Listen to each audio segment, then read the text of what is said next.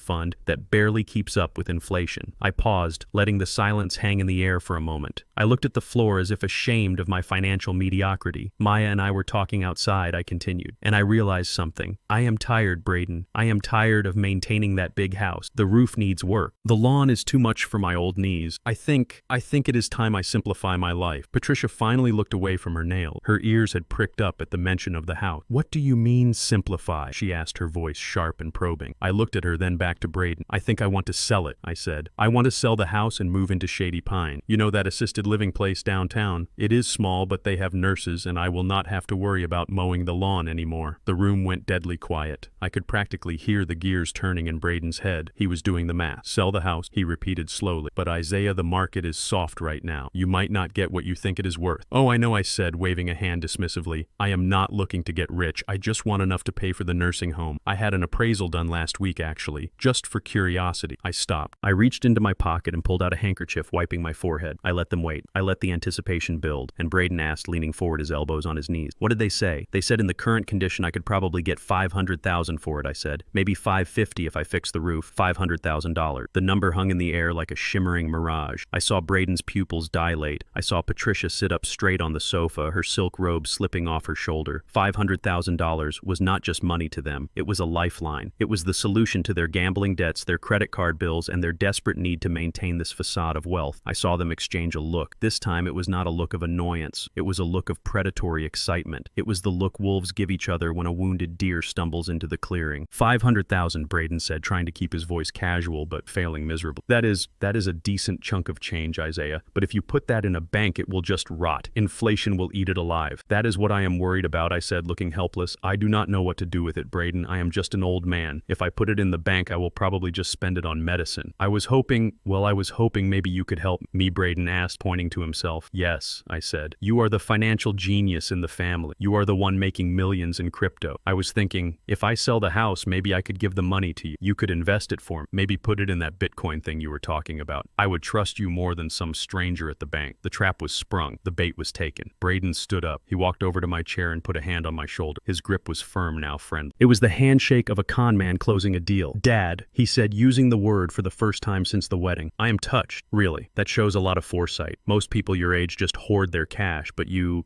are thinking about the future. He looked at Patricia. Mom, what do you think? Should we help him? Patricia stood up and walked over, her face transformed by a smile so wide and fake it looked painful. Of course we should help him, she cooed. We are family after all. Isaiah, it would be our honor to manage your estate. Braden is a wizard with these things. He will turn that $500,000 into $1 million before you know it. I smiled a weak, grateful smile. Thank you, I said. Thank you so much. You do not know what a relief that is. I was so worried about being a burden. Oh, never, Patricia said, patting my... You are never a burden, Isaiah. Can I get you something? A glass of wine, some tea. Maya, make your father some tea. And use the fresh honey, not the cheap stuff. Maya was standing in the doorway holding a tray. She looked pale. She knew I was lying. She knew I did not trust Braden with a dime, let alone $500,000. She looked terrified that I had finally lost my mind. I caught her eye. I gave her a microscopic nod, just enough for her to see. I will get the tea, Maya said, her voice shaky. I leaned back in the chair, letting out a sigh of relief. There is just one thing, I said. Anything, Dad, Braden said. He was practically bouncing on the balls of his feet, already spending the commission in his head. I need to get the paperwork ready, I said. The deed, the title, transfer, the power of attorney. It is a lot of reading, and my eyes, well, they are not what they used to be. And the lawyers said it might take a few days to draft everything up. I looked around the room. I was wondering, since I am going to be selling my place anyway, could I stay here for a few days? Just until we get this paper signed and the money transferred. I do not want to be alone in that big house while I am making such big decisions. I feel safer here, with you. I held my breath. This was the pivot point. If they sent me to a hotel, I would lose my access. I needed to be inside. I needed to be on their Wi-Fi, hearing their conversations, accessing their physical files. Braden looked at Patricia. I saw a flicker of hesitation. They did not want me here. I cramped their style. I smelled like old age and judgment. But then they looked at the imaginary pile of cash sitting on the table. $500,000. The greed won. win. It always wins. Of course you can stay, Patricia said, clapping her hands together. Stay as long as you need. We have the guest room downstairs. It is cozy. It is perfect for you. And I can help you with the papers, Braden added. I know some great lawyers. We can fast-track everything. We can probably have the house listed by Monday and the cash in your account, our management account, by the end of the month. That would be wonderful, said, closing. You are good children. Very good children. Braden patted my shoulder again. Get some rest, Isaiah. You look tired. We will handle everything in the morning. I watched them walk back to the kitchen. I saw Braden fist pump the air when he thought I wasn't looking. I saw Patricia do a little shimmy of excitement. They were celebrating. They thought they had just won the lottery. They thought they had just convinced a senile old man to hand over his life savings. I sat there in the corner listening to their hushed, excited whispers. He is going to do it, Braden whispered. $500,000, Mom. That covers the gambling debt and leaves enough to buy into the new development. We are saved. He is so out of it, Patricia whispered back. Did you see his hands shaking? He won't even notice if we take a 10% management fee, or 20. I closed my eyes and let my head drop to my chest like I was dozing off, but behind my eyelids my mind was razor sharp. They had let the fox into the henhouse because they thought the fox was toothless. I waited until they went upstairs. I waited until the house was dark and silent. Then I opened my eyes. The shaking in my hands stopped. The hunch in my back straightened. I stood up silently. I did not need the cane, but I took it anyway. It had a heavy brass head, a good weapon if things got physical. But tonight my weapon was information. I walked softly to the guest room. I did not unpack. Instead, I took out a small device from my coat pocket. A network sniffer. It was something my old buddy at the bureau gave me. It could intercept traffic on an unsecured Wi-Fi network, and Braden's network was as wide open as his mouth. I sat on the edge of the bed in the dark, watching the small green light on the device blink, blink, blink. Every blink was a packet of data. Every blink was a password, a bank account number, a text message. You want to manage my money, Braden? I whispered to the darkness. Let's see how you managed yours first. I opened my laptop. The screen glowed blue in the dark room, illuminating my face. I was not Isaiah the kindly grandfather anymore. I was Isaiah the auditor, and the audit had officially begun. I started pulling their credit reports. I started tracing the transfers, and what I found in the first 10 minutes made my blood run cold. It wasn't just incompetence. It wasn't just bad luck. It was criminal. I saw transfers to offshore betting. I saw payments to a shell company that I suspected belonged to a woman who wasn't my daughter. And I saw the mortgage statement. They weren't just behind on the mortgage. They hadn't paid it in 6 months. The foreclosure notice wasn't a threat anymore. It was a reality. I looked up at the ceiling toward the master bedroom where Braden was sleeping soundly, dreaming of my money. Sleep tight, son, I thought, because when you wake up, you won't own the bed you are lying. I cracked my knuckles and went to work. By morning, I would know exactly where every penny of my daughter's happiness had gone, and by the end of the week, I would make sure he paid it back with interest. The fool's mask was off. The lion was hunting. The guest room they had promised turned out to be a lie, just like everything else in that house. When it came time to sleep, Patricia told me with a fake apologetic smile that the guest room was currently being used as storage for her winter wardrobe. She said it was too dusty for someone with my delicate lungs. Instead, they pointed me to the den, a small drafty room off the kitchen that smelled of stale cigar smoke and neglect. There was no bed, just a lumpy leather sofa that was too short for a grown man, and a thin, scratching blanket that looked like it had been stolen from an airline. I did not complain. I thanked them. I told them it was cozy. I told them it reminded me of the naps I used to take in my office back in the day. Braden smirked when he saw me trying to arrange a pillow on the armrest. He saw a pathetic old man accepting the scraps from his table. He did not know that by putting me in the den, he had placed me right next to the household wireless router. He had literally given me the keys to the castle. For the first 2 days, I did nothing but watch. I became part of the furniture. I sat in my corner with a book about gardening, trembling my hands whenever they looked at me, asking confused questions about how to use the TV remote. I let them get comfortable with my presence. I let them believe I was harmless. I observed the rhythm of the house. It was a rhythm of dysfunction. Every morning, Braden would leave at 10 o'clock, claiming he had meetings with high net worth investors. He would strut out to the Porsche, adjusting his tie, checking his reflection in the hallway mirror. But I noticed he never took files with him. He never took a laptop. He just took his phone and a wad of cash. Every evening, he would come home at 7, smelling of expensive cologne and mint, the kind of mints you eat to hide the smell of bourbon. He would complain about how hard he worked, how exhausting it was to carry the weight of the family financial future on his shoulders. Patricia would coo over him, rubbing his shoulders, telling Maya to hurry up with dinner because the breadwinner was hungry. And Maya, my poor sweet Maya, would run around serving them, trying to keep Lily quiet, trying to make herself invisible. But the real action happened at night. On the third night, I waited until the house was silent. The grandfather clock in the hall struck 2. I heard the rhythmic snoring of Patricia from upstairs. I heard the silence from the master bedroom. I sat up on the sofa. My back ached, but my mind was electric. I reached into my bag and pulled out my laptop. It was a high-end machine, not the relic they thought I owned. I booted it up. The screen glowed in the darkness, illuminating the determination on my face. I looked at the router blinking in the corner. Green, green, green. Every blink was a secret. I had learned data security in the 70s and 80s when we had to build firewalls from scratch. I spent 20 years hunting embezzlers who thought they could hide their tracks in complex algorithm. Braden Sterling with his store-bought modem and his ego was not a challenge. He was a warm-up. I accessed the router admin panel. As I suspected, he had never changed the default password. It was simply admin. I was in. I set up a packet sniffer. It is a piece of software that captures the data flowing through a network. It shows you every website visited, every login attempt, every unencrypted message. I started filtering the traffic from Braden's laptop and phone. What I found was not an investment portfolio. It was a graveyard of bad decisions. First came the gambling. I saw the traffic logs for a site called Royal Crown Casino, then another called CryptoDite. I used his browser cookies to access his history. The numbers made me nauseous. Monday morning, 10:30. While he was supposedly meeting investors, he was logging in. Deposit $500. Lost. Deposit $500. Lost. Deposit $1,000. He wasn't trading, he was chasing. I pulled up his bank statements, which he had foolishly set to remember password on his browser. I saw the transfers. Thousands of dollars bleeding out of the account every week. The money I had given them for the house down payment. Gone. The money for Maya's car. Gone. He was betting on virtual blackjack. He was betting on sport. He was betting on obscure cryptocurrency coins that had no value. He was not an investor. He was a degenerate gambler with a god complex. But then I found something worse. Something that made the money seem irrelevant. I saw a recurring payment on Venmo. $300 here. $200 there. The recipient was named Jessica. I dug deeper. I accessed his cloud backup. It took me about 20 minutes to bypass his security question, which was, "What is your favorite car?" The answer was, of course, Porsche. I opened his photo stream. My heart stopped. Then it started beating with a slow, heavy rhythm of pure hatred. There were photos of Braden, but not at meeting. He was at a bar, a dimly lit place with red velvet seats, and on his lap was a woman. She was young, maybe 22, blonde. She was wearing a dress that cost more than my daughter's entire wardrobe. There were timestamps. Last Tuesday, last Friday. Then I found the text message. "Baby, when are you leaving her? Soon, babe. The old man is finally selling his house. Once I get that check, I am clearing the accounts, and we are going to Cabo." And another one. "She is so boring. She smells like cleaning supplies. I miss your perfume." I sat there in the dark reading the words over and over. She smells like cleaning supplies. My daughter smelled like cleaning supplies because she spent her days scrubbing the floors of the house he lived in for free. She smelled like cleaning supplies because she was trying to make a perfect home for a man who was planning to abandon her. I felt a tear roll down my cheek, not for me, but for Maya, for the years she had wasted, for the love she had poured into a bucket with a hole in the bottom. I took a screenshot. I saved every photo, every text, every bank transfer. I built a folder named The Truth. I wanted to run upstairs. I wanted to drag him out of bed and throw him through the window. I wanted to break his nose. But I stopped myself. Violence is temporary. Poverty is forever. If I hit him now, he would sue. He would play the victim. He would keep the house. He would keep Lily. No, I needed to destroy him completely. I needed to strip him of his money, his reputation, and his freedom. I looked at the Venmo history again. I traced the name Jessica Miller. A quick search on social media found her profile. She was a bottle service girl at a club downtown. And then I saw a post from 2 days ago, an ultrasound picture. My sugar daddy is finally going to be a real daddy. So excited for our fresh start. I almost dropped the laptop. A baby. He had gotten his mistress pregnant. This was not just an affair. This was a replacement family. He was building a new life on the ashes of my daughter's future. I closed the laptop. My hands were shaking, but this time it was not an act. It was the adrenaline of the hunt. I looked at the router blinking in the corner. It was no longer just a piece of plastic. It was the witness box. And Braden had just confessed to everything. I lay back on the lumpy sofa. The smell of stale cigars didn't bother me anymore. I stared at the ceiling. "You want to go to Cabo, son," I thought. "I will send you some, but it won't be Cabo. And they don't serve margaritas where you are going." I closed my eyes, but I didn't sleep. I spent the rest of the night planning. I needed a lawyer, a real shark, not the family attorney Braden used. I needed someone who ate guys like Braden for breakfast, and I needed to protect Maya. I couldn't tell her yet. If she knew about the baby, she would break. She would scream. She would confront him too early. I had to be strong enough for both of us. I had to swallow this poison and hold it inside until the perfect moment to spit it back in his face. Tomorrow I would put on my old man mask again. I would smile. I would sign his papers. I would let him think he had won. Because the higher a man flies, the more beautiful the crash.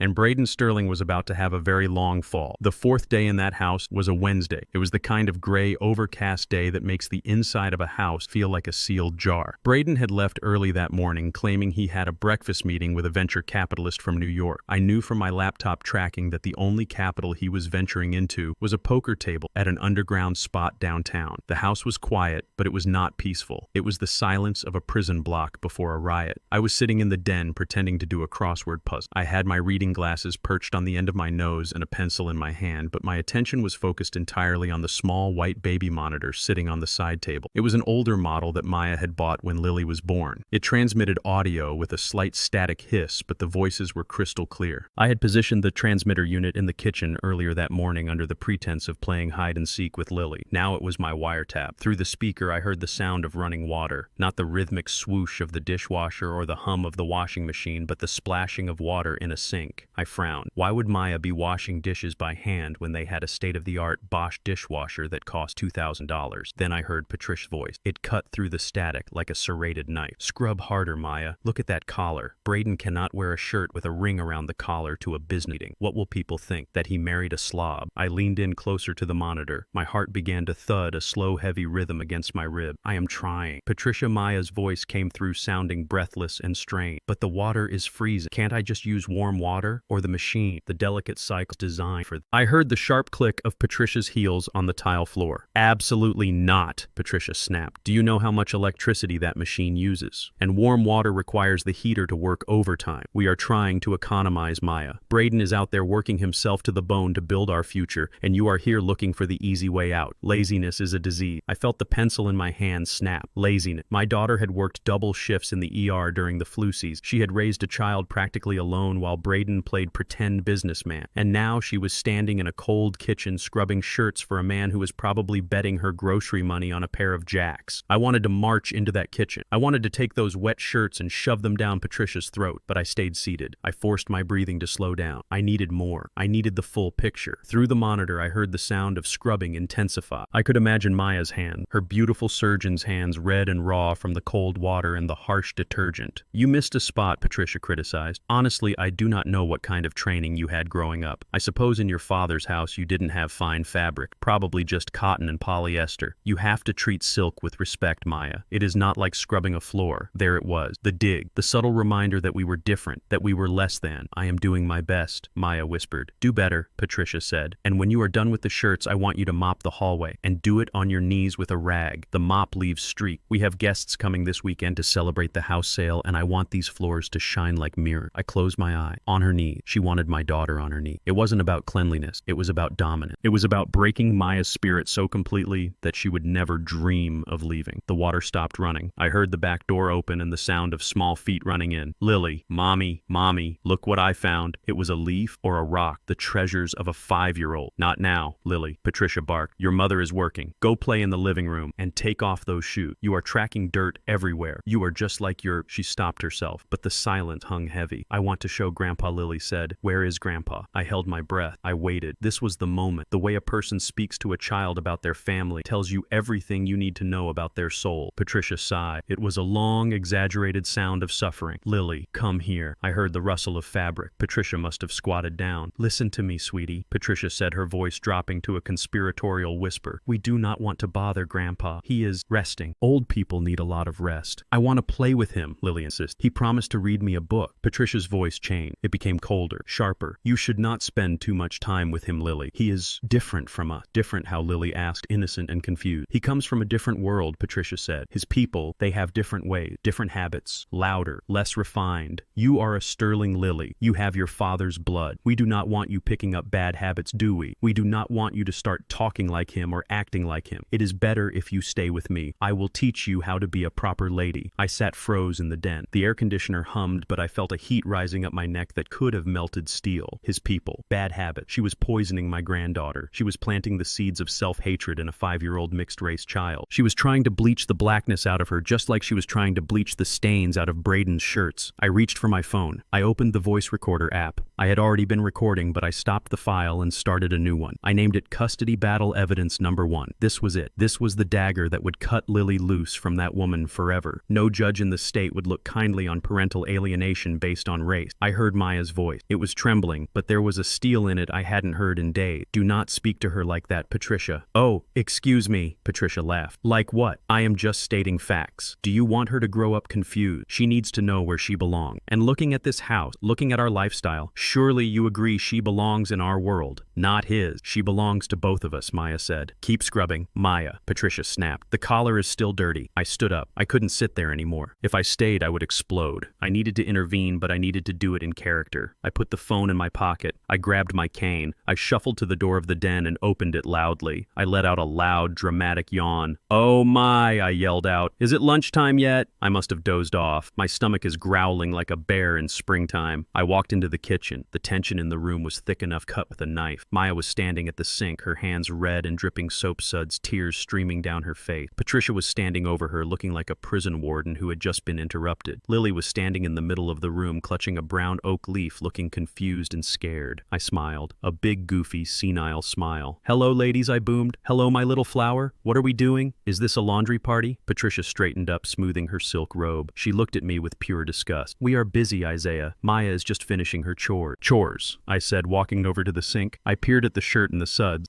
That looks like hard work. Braden must have really been sweating to need that much scrubbing. Maybe he is working too hard. I patted Maya on the shoulder. My hand lingered for a second, giving her a firm squeeze. I felt her tremble. "You are a good wife, Maya," I said loud enough for Patricia to hear. "A very good wife. Not many women would do this 2023. Hand washing. That is old school. That is dignified." I turned to Patricia. "You know, Patricia, my mother used to wash clothes by hand too, down in Alabama. She washed clothes for white folk, put food on our table. She had hands just like Maya, rough, red. But you know what? She raised 3 college graduates with those hands." I stared at Patricia. For a second, the mask slipped. My eyes bore into hers. "There is a lot of strength in a pair of hands that know how to scrub," I said softly. "You would be surprised what those hands can clean up when they decide to." Patricia blinked. She took a half step back, unsettled. She didn't understand what I meant, but she felt the threat in the air. Then I broke the tension. I laughed a wheezing old man laugh. "But look at me rambling. I am just hungry. Is there any of that chicken left, or did Braden eat it all?" Patricia let out a huff of air, rolling her eyes. "Check the fridge, Isaiah, and please do not make a mess. I am going to the spa. Watching Maya work has exhausted me." She turned and walked out of the kitchen, her heels clicking like gunshots. When the front door closed, Maya dropped the shirt into the water. She turned and buried her face in my shoulder. Her hands were freezing cold, soaking my shirt. "Daddy," she sobbed. "I cannot take it," she said. She told Lily. "I know, baby," I whispered, stroking her hair. "I know. I heard." "You heard." Maya pulled back, looking at me in shock. I tapped my ear. "I hear everything, Maya." And I recorded everything. I took her red hands in mine. I rubbed them, trying to bring the warmth back. "Listen to me. That woman thinks she is royalty, but she is just a bully in a silk robe, and bullies always make a mistake. They think their victims are weak." I looked down at Lily, who was hugging my leg. I picked her up, groaning a little for effect, but lifting her high. She said, "I am different," Grandpa Lily said. I looked at my beautiful granddaughter. I kissed her forehead. "You are different, baby. You are special. You have the best of both worlds. And don't you worry about what Grandma said. She is just jealous because she doesn't know how to have fun." I put her down. "Go get your coat, Lily," I said. Maya looked at me. "Where are we going?" "We are going to get ice cream," I said. "But Patricia said..." "Forget Patricia," I said, my voice hard. "She is at the spa. Braden is gambling, and I am hungry. We are taking the Porsche." "The Porsche," Maya gasped. "But Braden will kill us." "Let him try," I said. "The keys are on the counter. He left them because he took a cab to the casino so he could drink." I walked over and grabbed the keys. The heavy fob felt good in my hand. "I am the one selling my house to fund his dreams, remember?" I said with a wink. "If I want to take a test drive, he isn't going to say a word." Maya looked at the keys. Then she looked at the sink full of soapy water. She wiped her face. "Okay," she said. "Let's go." We walked out to the garage. I helped Lily into the back of the Porsche. I sat in the driver's seat. It was tight, but the leather smelled expensive. I started the engine. It roared to life. I looked at Maya in the passenger seat. "Do not worry about the shirt," I said. "By the time we are done with Braden, he won't need business suits anymore. He will be lucky if he can afford a t-shirt." I backed out of the driveway. As we drove past the spa where Patricia was getting her massage, I honked the horn, long and loud. It was a small victory. But the war was just beginning, and I had the recording. I had the dagger, and soon I would be the one holding the handle. By Thursday morning, the air in the house was vibrating with a frantic energy that only desperate people emit. I sat at the kitchen table nursing a cup of black coffee and watching Braden pace back and forth across the hardwood floor. He looked terrible. His expensive suit was wrinkled at the back, and there were dark circles under his eyes that no amount of concealer could hide. He was checking his phone every 30 seconds, tapping the screen with a manic rhythm. I knew exactly why. My tracking software showed that his bookie was calling him from a burner phone demanding payment by noon. And Jessica, his pregnant mistress, had sent him a text message at 6 in the morning saying she needed money for a doctor's appointment or she was coming to the house to introduce herself to his wife. The walls were closing in on Braden Sterling. He was a rat in a maze, and he could smell the cheese cheese, but he could not find the path. I took a slow sip of coffee. It was cheap instant coffee because Patricia had hidden the good Nespresso pods, claiming they were too expensive to waste on casual drinking. I didn't mind. The bitter taste kept me sharp. Braden stopped pacing. He looked at me. His eyes were wide and bloodshot. He ran a hand through his gelled hair and put on that familiar fake smile. It was tighter today, more brittle. "Isaiah," he said, his voice cracking slightly. "Good morning. Did you sleep well?" I put down my cup. My hands trembled just the right amount. "Oh, you know, Braden," I said, my voice raspy. "Old bone. The dampness in that den gets into the joint, but I am fine. Just fine." Braden pulled out a chair and sat down opposite me. He leaned in close, invading my personal space. I could smell the stale alcohol seeping out of his pores, masked by mint toothpaste. "Listen, Isaiah," he said, dropping his voice to a whisper. "I have been on the phone all morning. That investment opportunity I told you about, the one connected to the house sale, it is heating up." I blinked slowly, looking confused. "Heating up?" I asked. "Yes," Braden hissed. "My partners, they are saying the window is closing. If we wait for the house to sell next week, we might miss the boat. We need to lock in our position now, today." He looked around the kitchen to make sure Maya wasn't listening. She was in the laundry room folding clothes. I could hear the rhythmic thumping of the dryer. "I need a deposit," Isaiah, Braden said, "to hold your spot. If we put down some cash today, we secure the multiplier. Otherwise, we are back to square one." I looked at him. I saw the panic dancing behind his eyes. He didn't need a deposit. He needed to stop his legs from being broken by a loan shark, and he needed to keep his double life hidden for one more week. "How much?" I asked. Braden licked his lips. $50,000. It was exactly the amount he owed the bookie, plus $5,000 for Jessica. He wasn't even trying to hide the math if you knew where to look. I let out a low whistle. "That is a lot of money, Braden," I said. "I do not keep that kind of cash in my wallet." Braden reached across the table and grabbed his palm was sweaty. "But you have your rainy day fund," he said. "You told me yesterday you had some liquid asset. Look, Isaiah, I can wire it back to you as soon as the house sells. It is just a bridge loan, a formality, but we have to move now. Noon is the deadline." I pulled my hand away slowly, acting as if I was overwhelmed. "I do have it," I admitted, "in a cashier's check. I carry it for emergency, in case I need to get into a hospital quickly." Braden's eyes almost popped out of his head. He looked like a vampire who had just found a vein. "That is perfect," he said. "That is exactly what we just sign it over to me and I will handle the rest. You won't even have to leave the house." I sat back in my chair. I looked at the ceiling. I pursed my lips. "I do not know Braden," I said. "My accountant. He is a stickler. He told me, Isaiah, if you ever move money around, you have to have a paper trail. The IRS is watching everyone these days, even old men like me. If I give you $50,000 without a document, they might think I am laundering money. They might freeze my pension." Braden waved his hand dismissively. "I will write you a receipt," he said, "on a napkin, whatever you want." No, I said, shaking my head stubbornly. "Not a napkin. It has to be official. A loan agreement, just for the tax man. You understand, don't you, son? You are a businessman. You know about compliance." Braden groaned. He looked at his watch. It was 10:30. "Fine," he snapped. "We can type something up, but we have to be quick." I reached down into my battered leather satchel that was sitting by my feet. "Actually," I said, "I have a template. I used to use it back in the day when I loaned money to my cousin. Just a standard boilerplate form. I carry a few copies just in case." I pulled out a document. It was 5 pages long, single-spaced, small font. It looked boring. It looked bureaucratic. It looked like exactly the kind of thing a senile old ex-accountant would hoard. Braden snatched it from my hand. He flipped through the pages without reading a single sentence. He just saw words. He didn't see the teeth. "This is fine," he said, grabbing a pen from his pocket. "Where do I sign?" I put a hand on the paper, stopping him. "You should read it, Braden," I said. "It is important to know what you are signing." He laughed, a nervous, frantic laugh. "I trust you, Isaiah. We are family, right? It is just a loan for a week. What could possibly be in here?" I smiled. It was the smile of a grandfather watching a toddler run toward a mud puddle. "Well," I said, adjusting my glass, "it just says that I am lending you $50,000, and that the loan is secured by your assets, specifically your 50% equity in this house. And there are some standard clauses about,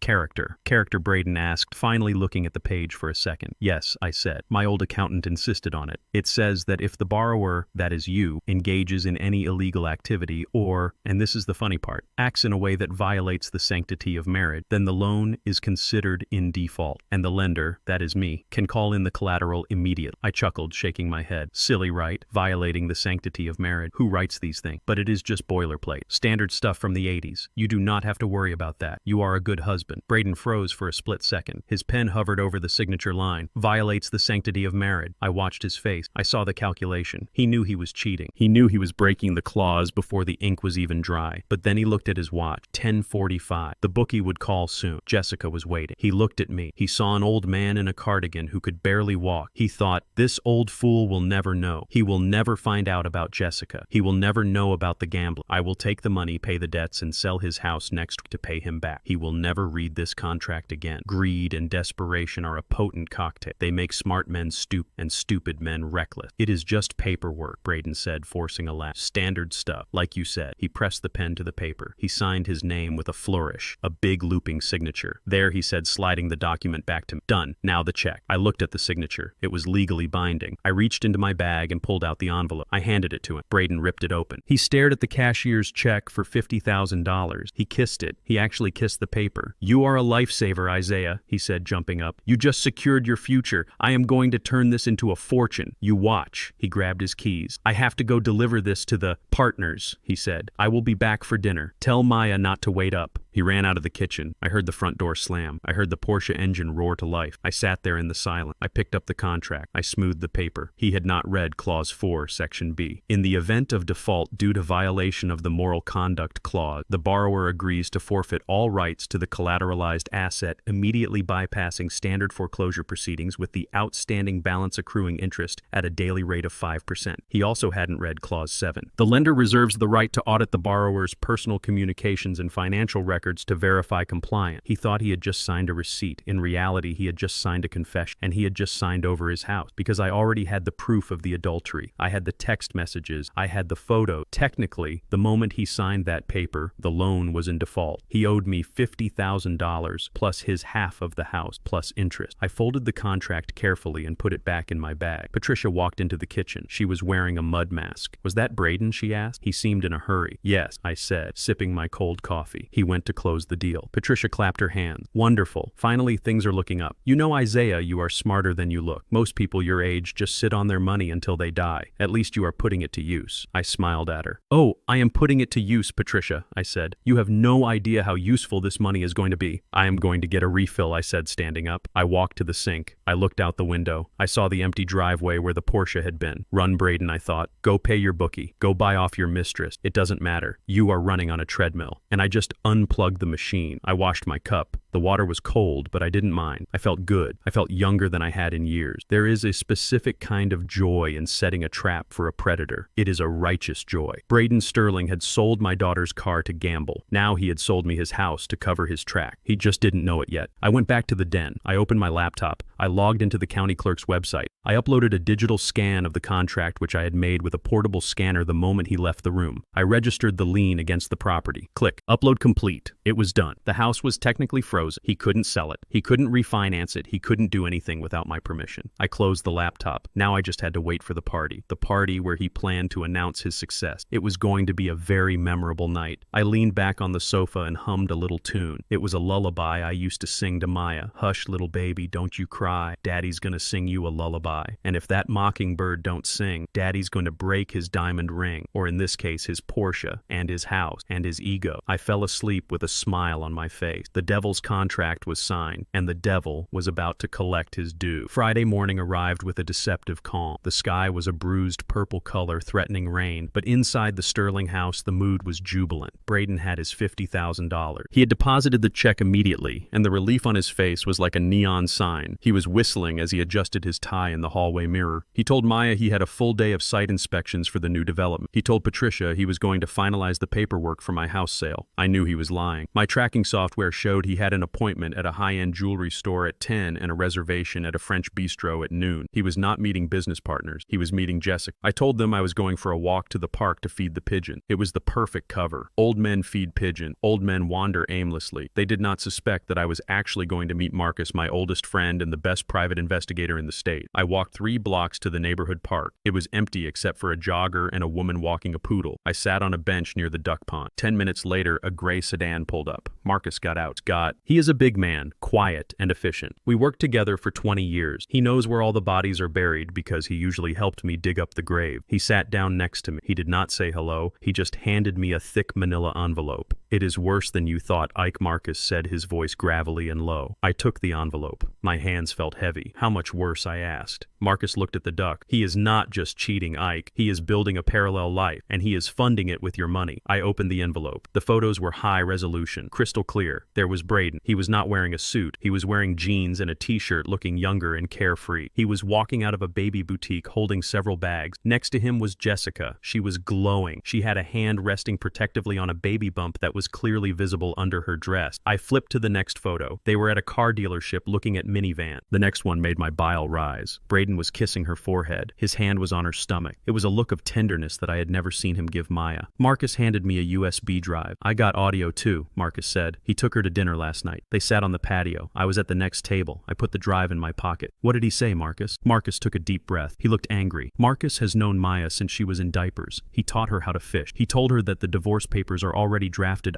He told her he is just waiting for your house sale to clear. He said, Marcus paused. "Say it, I ordered." He said, "Once I get the check from the old black man, I am flushing the nurse and the brat." He said he is going to offer Maya a settlement of $5,000, and if she does not take it, he will use the custody suit to bankrupt her. He called you a useful idiot. I stared at the photo of Braden smiling. A useful idiot. The rage I felt was cold. It was ice in my veins. "Thank you, Marcus," I said. Marcus put a hand on my shoulder. "Do you want me to break his legs, Ike?" "I can do it. No charge." I shook my head. "No. Broken legs heal. I am going to break his life, and I am going to make sure he never puts himself back together." I walked back to the house, clutching the envelope inside my coat. It burned against my chest like a brand. When I got back, the house was quiet. Braden was gone. Patricia was out getting her hair done. Maya was in the living room vacuuming. She was moving frantically back and forth, attacking the carpet, as if she could suck up the misery of her life with the dust. I stood in the doorway watching her. She looked so tired. Suddenly, the vacuum cleaner stopped. Maya knelt down to pick up something from the floor. It was Braden's iPad. He must have left it behind in his rush. As she picked it up, the screen lit up. A notification. I saw Maya freeze. I saw her shoulders stiffen. I walked closer, my cane making no sound on the rug. Maya stared at the screen. Her hand started to tremble. I could see the reflection of the message in the mirror on the wall. It was from Jessica. "See you at lunch, baby. Our son is kicking like crazy today. He knows his daddy is coming." Maya did not move. She did not breathe. She stared at the words, "our son." Then she did something that broke my heart. She turned off the screen. She put the iPad on the table face down, and she turned the vacuum cleaner back on. She was going to ignore it. She was going to pretend she didn't see it. She was going to bury it deep down in that dark place where she kept all her pain, because facing it was too terrifying. I reached out and pulled the plug of the vacuum from the wall. The silence that followed was deafening. Maya jumped. She turned around wild-eyed. "Daddy," she gasped. "You scared me." I looked at her. I looked at the daughter I had raised to be strong, to be proud. "Maya," I said softly, "what did that message say?" She shook her head rapidly, stepping back. "Nothing. It was nothing. Just spam. Probably a wrong number. Braden gets a lot of spam." She was lying to me. She was lying to herself. It said, "Our son is kicking Maya." I said, my voice steady. Maya's face crumbled. "No," she whispered. "No, you read it wrong. It was probably a client talking about her son. Braden sells houses to families. It is just business." She was grasping at straws. She was drowning and refusing the life raft. I walked over to the iPad. I picked it up. "Unlock it, Maya," I said. "I cannot," she said, tears spilling over. "I do not know the passcode." "I do," I said. "It is 1234. He is not a smart man." I punched in the code. I opened the messages. It was not just one message. It was hundreds. Ultrasound, baby name, love notes, plans for a nursery and a new condo downtown. I held the screen up to her face. "Look at it," I commanded. Maya turned her head away, squeezing her eyes shut. "No, Daddy, please, I do not want to see. If I see it, if it is true, then what I asked, then your life is over. No, Maya, if it is true, then your life can finally begin. But you have to look. You have to witness the crime before you can prosecute the criminal." I grabbed her shoulders. I was not gentle. I needed to shock her out of this trance. "Open your eyes, Maya. Look at the man you are protecting. Look at the man who calls you lazy while he buys diamond earrings for another woman." Maya opened her eyes. She looked at the screen. She read the text. "I miss you, baby. Can't wait to be a real family with you." She read Braden's reply. "Almost there. The old man is signing the papers soon. Then I am free of the baggage." Baggage. She was baggage. Lily was baggage. Maya let out a sound that was not human. It was a keen of pure agony. She collapsed onto the floor, curling into a ball. I knelt down beside her, but I did not hug her yet. I reached into my coat and pulled out the envelope. I spread the photos on the floor around her. The ultrasound, the kiss, the baby clothes. I built a wall of evidence around my daughter. "Look at them," I said, my voice hard and unyielding. "Look at where your car money went. Look at where Lily's college fund went. It is not in the market. It is in that woman's belly." Maya picked up a photo. Her hands were shaking so hard the paper rattled. She looked at Braden's face in the picture. He looked happy. He looked free. He never looked looks at me like that, she whispered. No, I said. He doesn't. Because he doesn't love you, Maya. He is using you. He is a parasite, and he has found a new host. Maya looked up at me. Her eyes were red, her face swollen. The denial was gone, burned away by the harsh light of truth. What do I do, Daddy? She asked. Her voice was small, but it was clear. I gathered the photos. I helped her stand up. I walked her to the sofa and sat her down. You do nothing, I said. Nothing, she asked. You wash your face. You put on your makeup. You cook dinner. And when he comes home tonight, you kiss him on the cheek and ask him how his meetings went. But I can't, she cried. I can't look at him. I want to kill him. Good, I said. Hold on to that. Let that anger burn, but do not let it out. Not yet. I sat down next to her. I took her hand. If you confront him now, he will run, I explained. He will hide the rest of the money. He will blame you. He will say you are crazy. I squeezed her hand. But if we wait, if we let him think he has won, then we can take everything. I looked into her eyes. He called me a useful idiot, Maya. He thinks I am just an old black man with a checkbook. He thinks you are just a weak woman who will take $5,000 and disappear. I leaned in close. Are you weak, Maya? Maya looked at the photo of the ultrasound again. She looked at the text calling her baggage. She took a deep breath. She wiped her face. She stood up. She walked to the mirror. She fixed her hair. She straightened her shirt. She turned back to me. Her eyes were dry. They were cold. They looked like my eyes. No, she said. I am not weak. I am a thorn. That is right, I said. Tonight we play house one last time, and tomorrow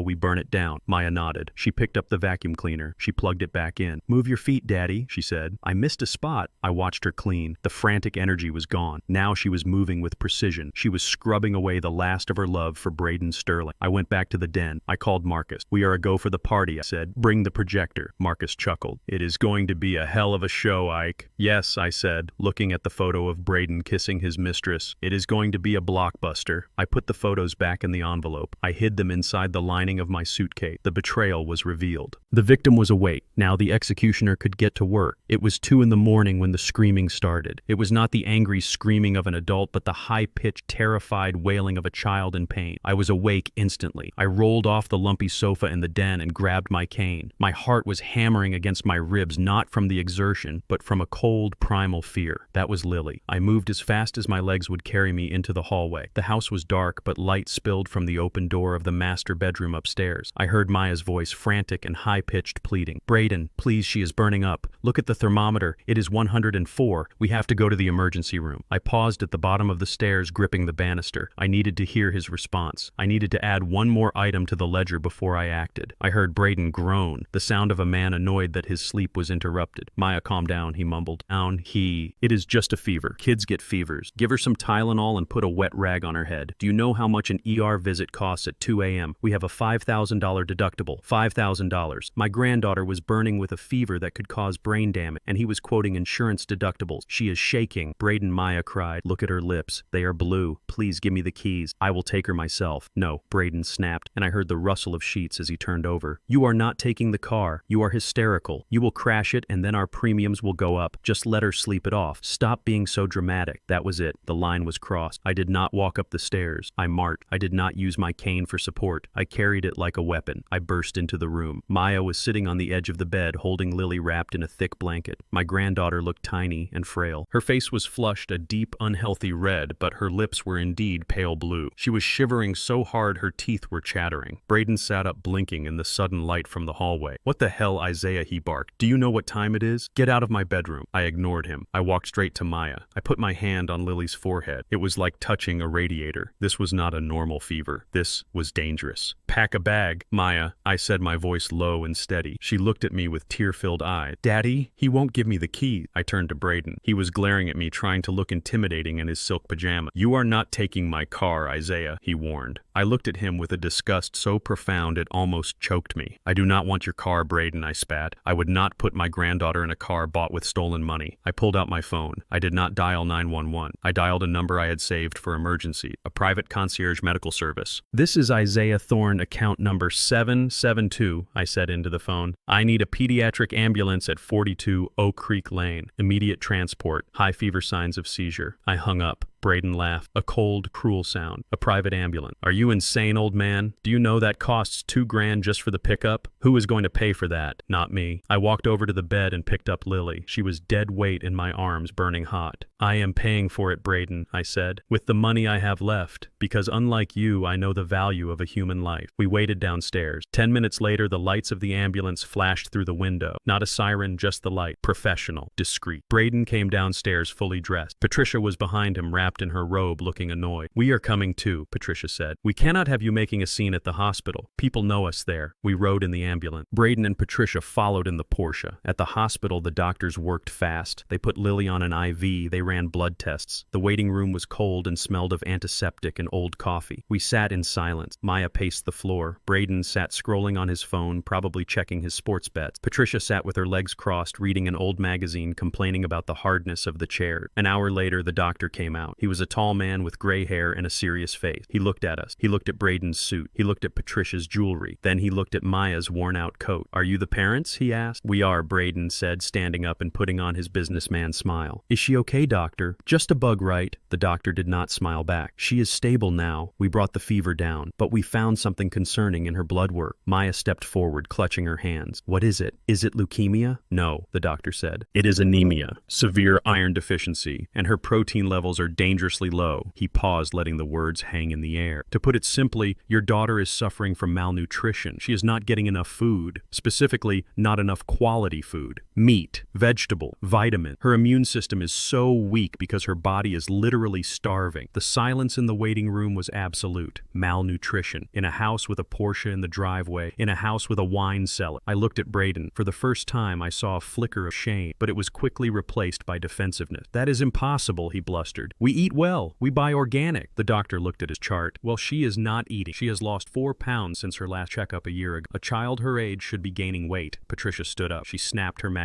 shut. Well, she said, her voice dripping with venom. That explained it. She turned to Maya. I told you, Patricia hissed. I told you that you were a terrible mother. Maya froze. What did you say? I said this is your fault, Patricia said loud enough for the nurse's station to hear. You are the one who cooks. You are the one who feeds her. We give you money for groceries and you clearly spend it on, I don't know what. Maybe you are too lazy to cook proper meals. Maybe you are feeding her junk because it is easier. I stood up. I gripped my cane. Patricia, stop it, I warned, but she didn't stop. She saw an opportunity to deflect the blame to save the family reputation and she took it. Look at her doctor, Patricia said, pointing a manicured finger at Maya. She is incompetent. She drags the poor child around on the bus. She probably feeds her fast food. We have tried to intervene. We have tried to help, but she is just stubborn. It is a cultural thing, you know. They do not understand nutrition like we do. Something snapped in the air. It was a physical sensation like a rubber band breaking. Maya stopped crying. She looked at her mother-in-law. She looked at her husband, who was nodding in agreement with his mother, throwing his wife under the bus to save face before the doctor. You want to talk about money, Maya whispered. Then she screamed. It was a scream that had been building for 5 years. You took my money. Maya lunged forward. She pointed at Braden. He took my saving. He took the grocery money to gamble. I have $5 a day to feed 3 people. $5? She turned to Patricia. And you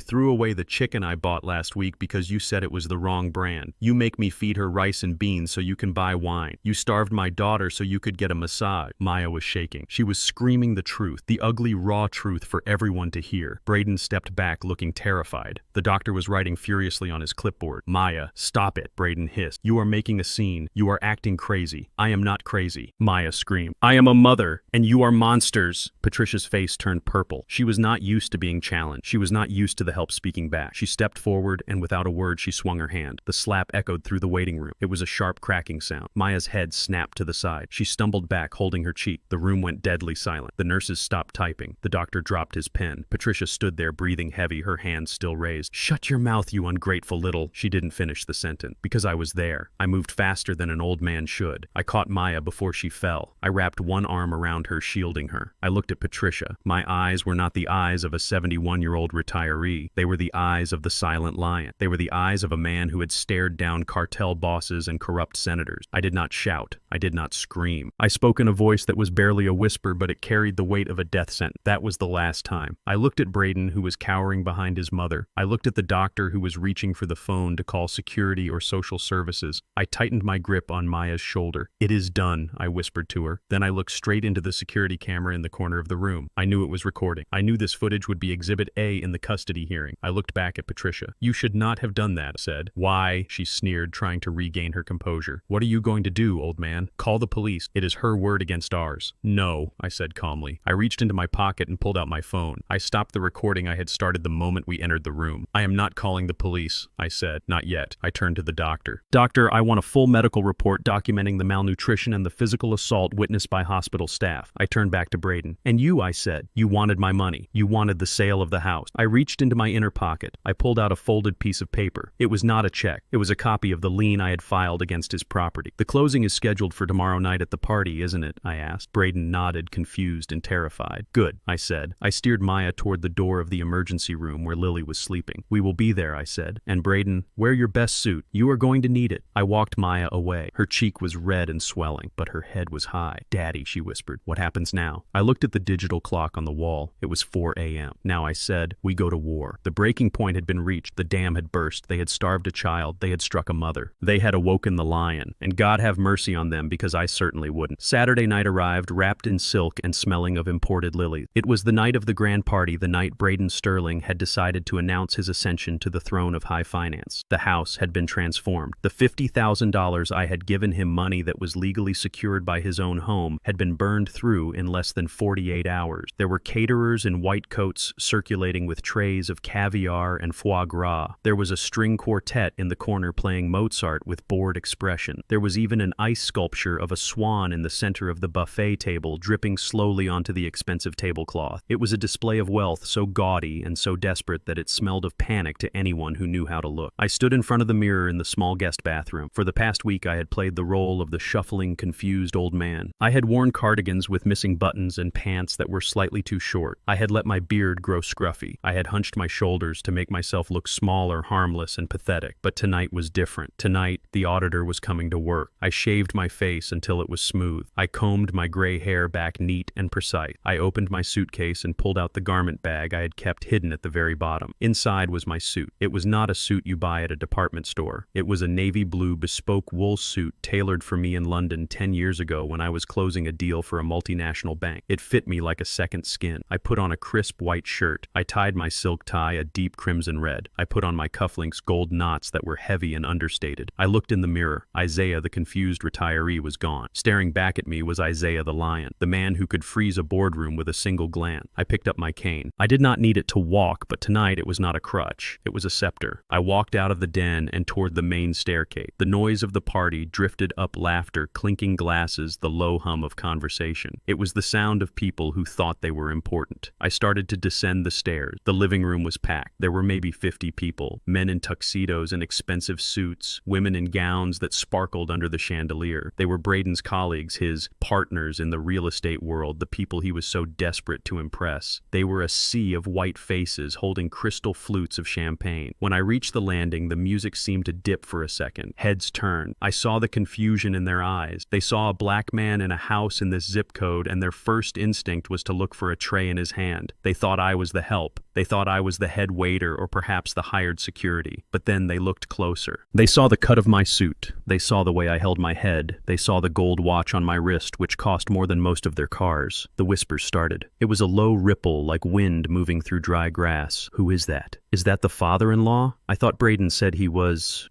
from the city. He looks like a senator." I descended the stairs slowly, one step at a time, letting them look. Let them see me. I wanted them to remember this fate. Braden was standing near the fireplace holding court. He was wearing a velvet tuxedo jacket that looked ridiculous. He was laughing loudly at his own joke, one arm draped around a man who looked like a banker. When he saw me, his jaw dropped slightly. He blinked. He had expected the old man in the cardigan. He had expected a prop, a background character, to nod and smile while he took the credit. He excused himself himself and rushed over to me. His smile was plastered on tight, but his eyes were darting around, nervously checking the reactions of his guests. "Isaiah," he hissed under his breath, grabbing my elbow. "What are you wearing? You look intense." I looked down at him. I was an inch taller than him, but in that moment I felt 10 feet tall. "It is a party, Braden," I said, my voice smooth and deep, projecting easily over the music. "You told me to dress up. I did not want to embarrass you in front of your distinguished guest." Braden swallowed hard. He adjusted his bow tie. "Right, yes. Well, you look great. Just try not to talk too much business, okay? These are sophisticated people. I do not want you to get confused and say something outdated." "Outdated. Do not worry, son," I said, patting his hand with a grip that was iron hard. "I will let you do all the talking. I am just here to watch." Patricia materialized from the crowd. She was wearing a gold sequined dress that was far too tight and far too young for her. She was dripping in jewelry. My jewelry, technically, since my money had likely paid to get it out of the pawn shop. She looked me up and down. Her eyes narrowed. She recognized quality when she saw it, and she was trying to reconcile the poor old man narrative with the figure standing before her. "Well, Isaiah," she said, her voice shrill, "you certainly clean up well. You almost look like you belong here." "Almost, Patricia," I said, smiling cold. "Almost. Where is Maya?" I asked, looking around. "Oh, she is in the kitchen," Patricia said, waving her hand dismissively, "supervising the caterers. Someone has to make sure they do not steal the silverware. You know how it is." I felt a flash of heat, but I tamped it down. I walked through the crowd. The guests parted for me, not out of respect, but out of curiosity and a vague sense of unease. I was the anomaly in their perfect white equation. I heard snippets of conversation as I passed. "Braden says he is bringing in a major investor tonight." "Really? I heard he was broke last month. He says it is family money. Some silent partner. Must be a lot if he is throwing a party like this." I found Maya in the kitchen. She was not supervising. She was working. She was arranging canapes on a silver platter. She was wearing a simple black dress, one that she had owned for years. She had used heavy makeup to cover the bruise on her cheek from Patricia's slap, but in the harsh fluorescent light of the kitchen I could still see the shadow of it. She looked up when I entered. Her eyes went wide. "Daddy," she whispered, "you look like you used to, before you retired." I walked over and kissed her forehead. "I am back on the clock, baby girl," I said. She looked at the door, terrified that Braden would come in. "He is going to make a speech," she said. "He told me to stay in the kitchen until he calls me. He wants to present me as the supportive wife. He threatened me, Daddy. He said if I look unhappy, if I ruin his moment, he will make sure I never see Lily again." I took her face in my hand. "Listen to me, Maya. When he calls you out there, you walk out with your head high. You do not look at him. You look at me. Can you do that?" She nodded, taking a deep breath. "Where is Lily?" I asked. "Upstairs with the nanny. He hired a nanny just for tonight. He didn't want her running around looking sickly in front of the guests." I nodded. Good. She was safe. I turned to leave, but then I stopped. "Maya," I said, "do you remember what I told you about the ledger?" She nodded. "Debits and credit. Everything has to balance." "Tonight," I said, adjusting my cuff. "Tonight we balance the books." I walked back out into the party. The energy was shifting. The alcohol was flowing freely and the volume was rising. Braden was moving from group to group, clapping men on the back, laughing too hard, shaking hands with a frantic energy. He was high on adrenaline. He was high on the delusion that he had pulled it off. He thought he had secured the money. He thought he had silenced his wife. He thought he had fooled the old man. I found a spot near the back of the room by the French doors that led to the patio. It was a strategic position. I could see the whole room. I could see the exits, and I could see the small elevated platform where a microphone had been set up. Marcus was there, standing in the shadows of the patio. He was wearing a black suit, looking like security. He gave me a barely perceptible nod. The equipment was ready. The projector was set up, hidden behind a floral arrangement aimed at the large white wall behind the stage. I checked my watch. 8:30. Braden moved toward the stage. He tapped the microphone. The feedback squeal cut through the room, silencing the string quartet and the chatter. "Ladies and gentlemen," Braden boomed, his voice amplified and confident. "If I could have your attention, please." The crowd turned. The faces looked up. They were expectant. They smelled money. Braden beamed. He looked at Patricia, who was standing in the front row, beaming back at him like the Queen Mother. "Thank you all for coming," he said. "Tonight is a special night, not just because we are celebrating my beautiful mother's birthday." Applause. Patricia waved regally. "But because tonight marks a new chapter for Sterling Investment," Braden continued. "As you know, in this business, you have to have vision. You have to see value where others do not." I stood in the back, leaning on my cane, waiting. "And tonight," Braden said, puffing out his chest, "I am proud to announce that we have secured a major capital injection, a strategic partnership that will launch our new downtown development project." He scanned the room, looking for me. He wanted to point me out. He wanted to show off his investor. He found me in the back. He smiled. It was a shark's smile. "And I want to thank my father-in-law, Isaiah Thorne," he said, gesturing toward me, "a man who worked hard all his life and who has recognized that the future belongs to those who are bold. He has entrusted me with his life savings because he believes in the Sterling vision." The spotlight swung to me. 50 faces turned to look at the old black man in the back. back. There was a ripple of polite applause, but underneath it I could feel the skepticism. They were thinking, he took the old man's money. Braden wasn't done. And of course, he said, his voice dripping with fake sentiment, I want to bring out my lovely wife Maya, the woman behind the man. Maya walked out from the kitchen. She walked slowly. She did not smile. She stood next to Braden, stiff as a board. Braden put his arm around her waist, squeezing tight. I knew he was digging his fingers into her side, warning her to smile. We are a family, Braden declared, raising his champagne glass. And in this family, we value loyalty. We value trust. And we value success. He paused for effect. So please raise your glass to the future of Sterling Investment, to the new era. He tipped the glass to his lip. That was the signal. I reached into my pocket and pressed the button on the small remote control I had been holding. Behind Braden, on the massive white wall that he had intended to use for a slideshow of his architectural rendering, the projector flickered to life. It did not show a building. It showed a video. The audio crackled through the Bluetooth speakers I had connected to early. It was the video Marcus had recorded at the restaurant. Braden's face appeared on the wall 10 feet high. He was sitting at a table holding Jessica's hand. The room went silent. Braden froze glass halfway to his mouth. On the screen, Braden's voice boomed out clear and undeniable. Once I get the check from the old black man, I am flushing the nurse and the brat. She is just baggage, baby. $5,000 is all she gets. If she complains, I will take the kid. The courts hate single mothers. The glass slipped from Braden's hand. It hit the floor with a shatter that sounded like a gunshot. The party was over. The charade was dead. The real show had just begun. The sound of the champagne flute shattering on the floor was like a gunshot that froze the entire room. For a heartbeat, there was absolute silence. Braden stared at the wall where the image of his mistress had flickered for just a second before the screen went black. I had cut the feed intentionally. It was just a teaser, a taste of the horror to come. I wanted him to sweat. I wanted him to think it was a glitch. I wanted him to scramble. Braden's face was the color of chalk. He looked at the blank wall, then at the guests who were murmuring in confusion. He let out a laugh that sounded more like a choke. Technical difficulties, folks. He stammered, his hands waving frantically. Just a mix-up with the playlist. My architect must have synced the wrong cloud account. You know how technology is. He signaled desperately to the AV guy, who was actually one of Marcus's men in a caterer's uniform, to cut the music. The string quartet stopped playing, leaving Braden exposed in the sudden quiet. He needed a distraction. He needed a shield. And in his panic, he reached for the only shield he thought he had left. Me. He scanned the room, his eyes wild until they locked onto me standing by the French doors. A look of relief washed over him. He thought I was his savior. He thought the old man with the checkbook could smooth over any awkwardness. Ladies and gentlemen, Braden boomed, his voice trembling slightly but regaining its salesman's pitch. Please ignore the technical hiccups. We are here for something much more important. We are here to celebrate the future, and there is no one better to usher in that future than the man who made it possible. He gestured to me with a sweeping arm. Please welcome my father-in-law, Mr. Isaiah Thorne. Come on up here, Dad. Tell them about your investment. Tell them about the legacy we are building. The crowd turned, 50 pairs of eyes fixed on me. I saw curiosity. I saw judgment. I saw the way they assessed my suit, realizing it cost more than their mortgages. I gripped the head of my cane. I did not smile. I did not wave. I began to walk. The tap of my cane on the marble floor was a steady rhythmic drumbeat. Tap, tap, tap. I moved through the parting crowd like Moses parting the Red Sea. I saw Patricia in the front row. She was fanning herself rapidly, her eyes darting between me and Braden. She looked nervous. She sensed the shift in the atmospheric pressure, even if her son was too desperate to feel it. I walked up the 3 small steps to the stage. Braden was there, sweating through his velvet jacket. He reached out to shake my hand to perform the happy family tableau. I ignored his hand. I walked past him and stood directly in front of the microphone. I looked out at the sea of faces. These were Braden's people, the bankers who enabled him, the real estate sharks who swam in the same murky water, the socialites who judged my daughter by the shoes she wore. I adjusted the microphone. I let the silence stretch. 5 sec, 10 sec. It became uncomfortable. People shifted on the feet. Braden leaned in close to my ear, his breath smelling fear and mint. Just tell them about the money, Isaiah, he whispered. Keep it short. I looked at. I gave him a smile that didn't reach my eye. I will tell them everything, son, I said into the microphone. Braden pulled back, confused. I turned to the crowd. Good evening, I said. My voice was deep, resonant. The voice of the man who used to audit Fortune 500 companies and make CEOs weep.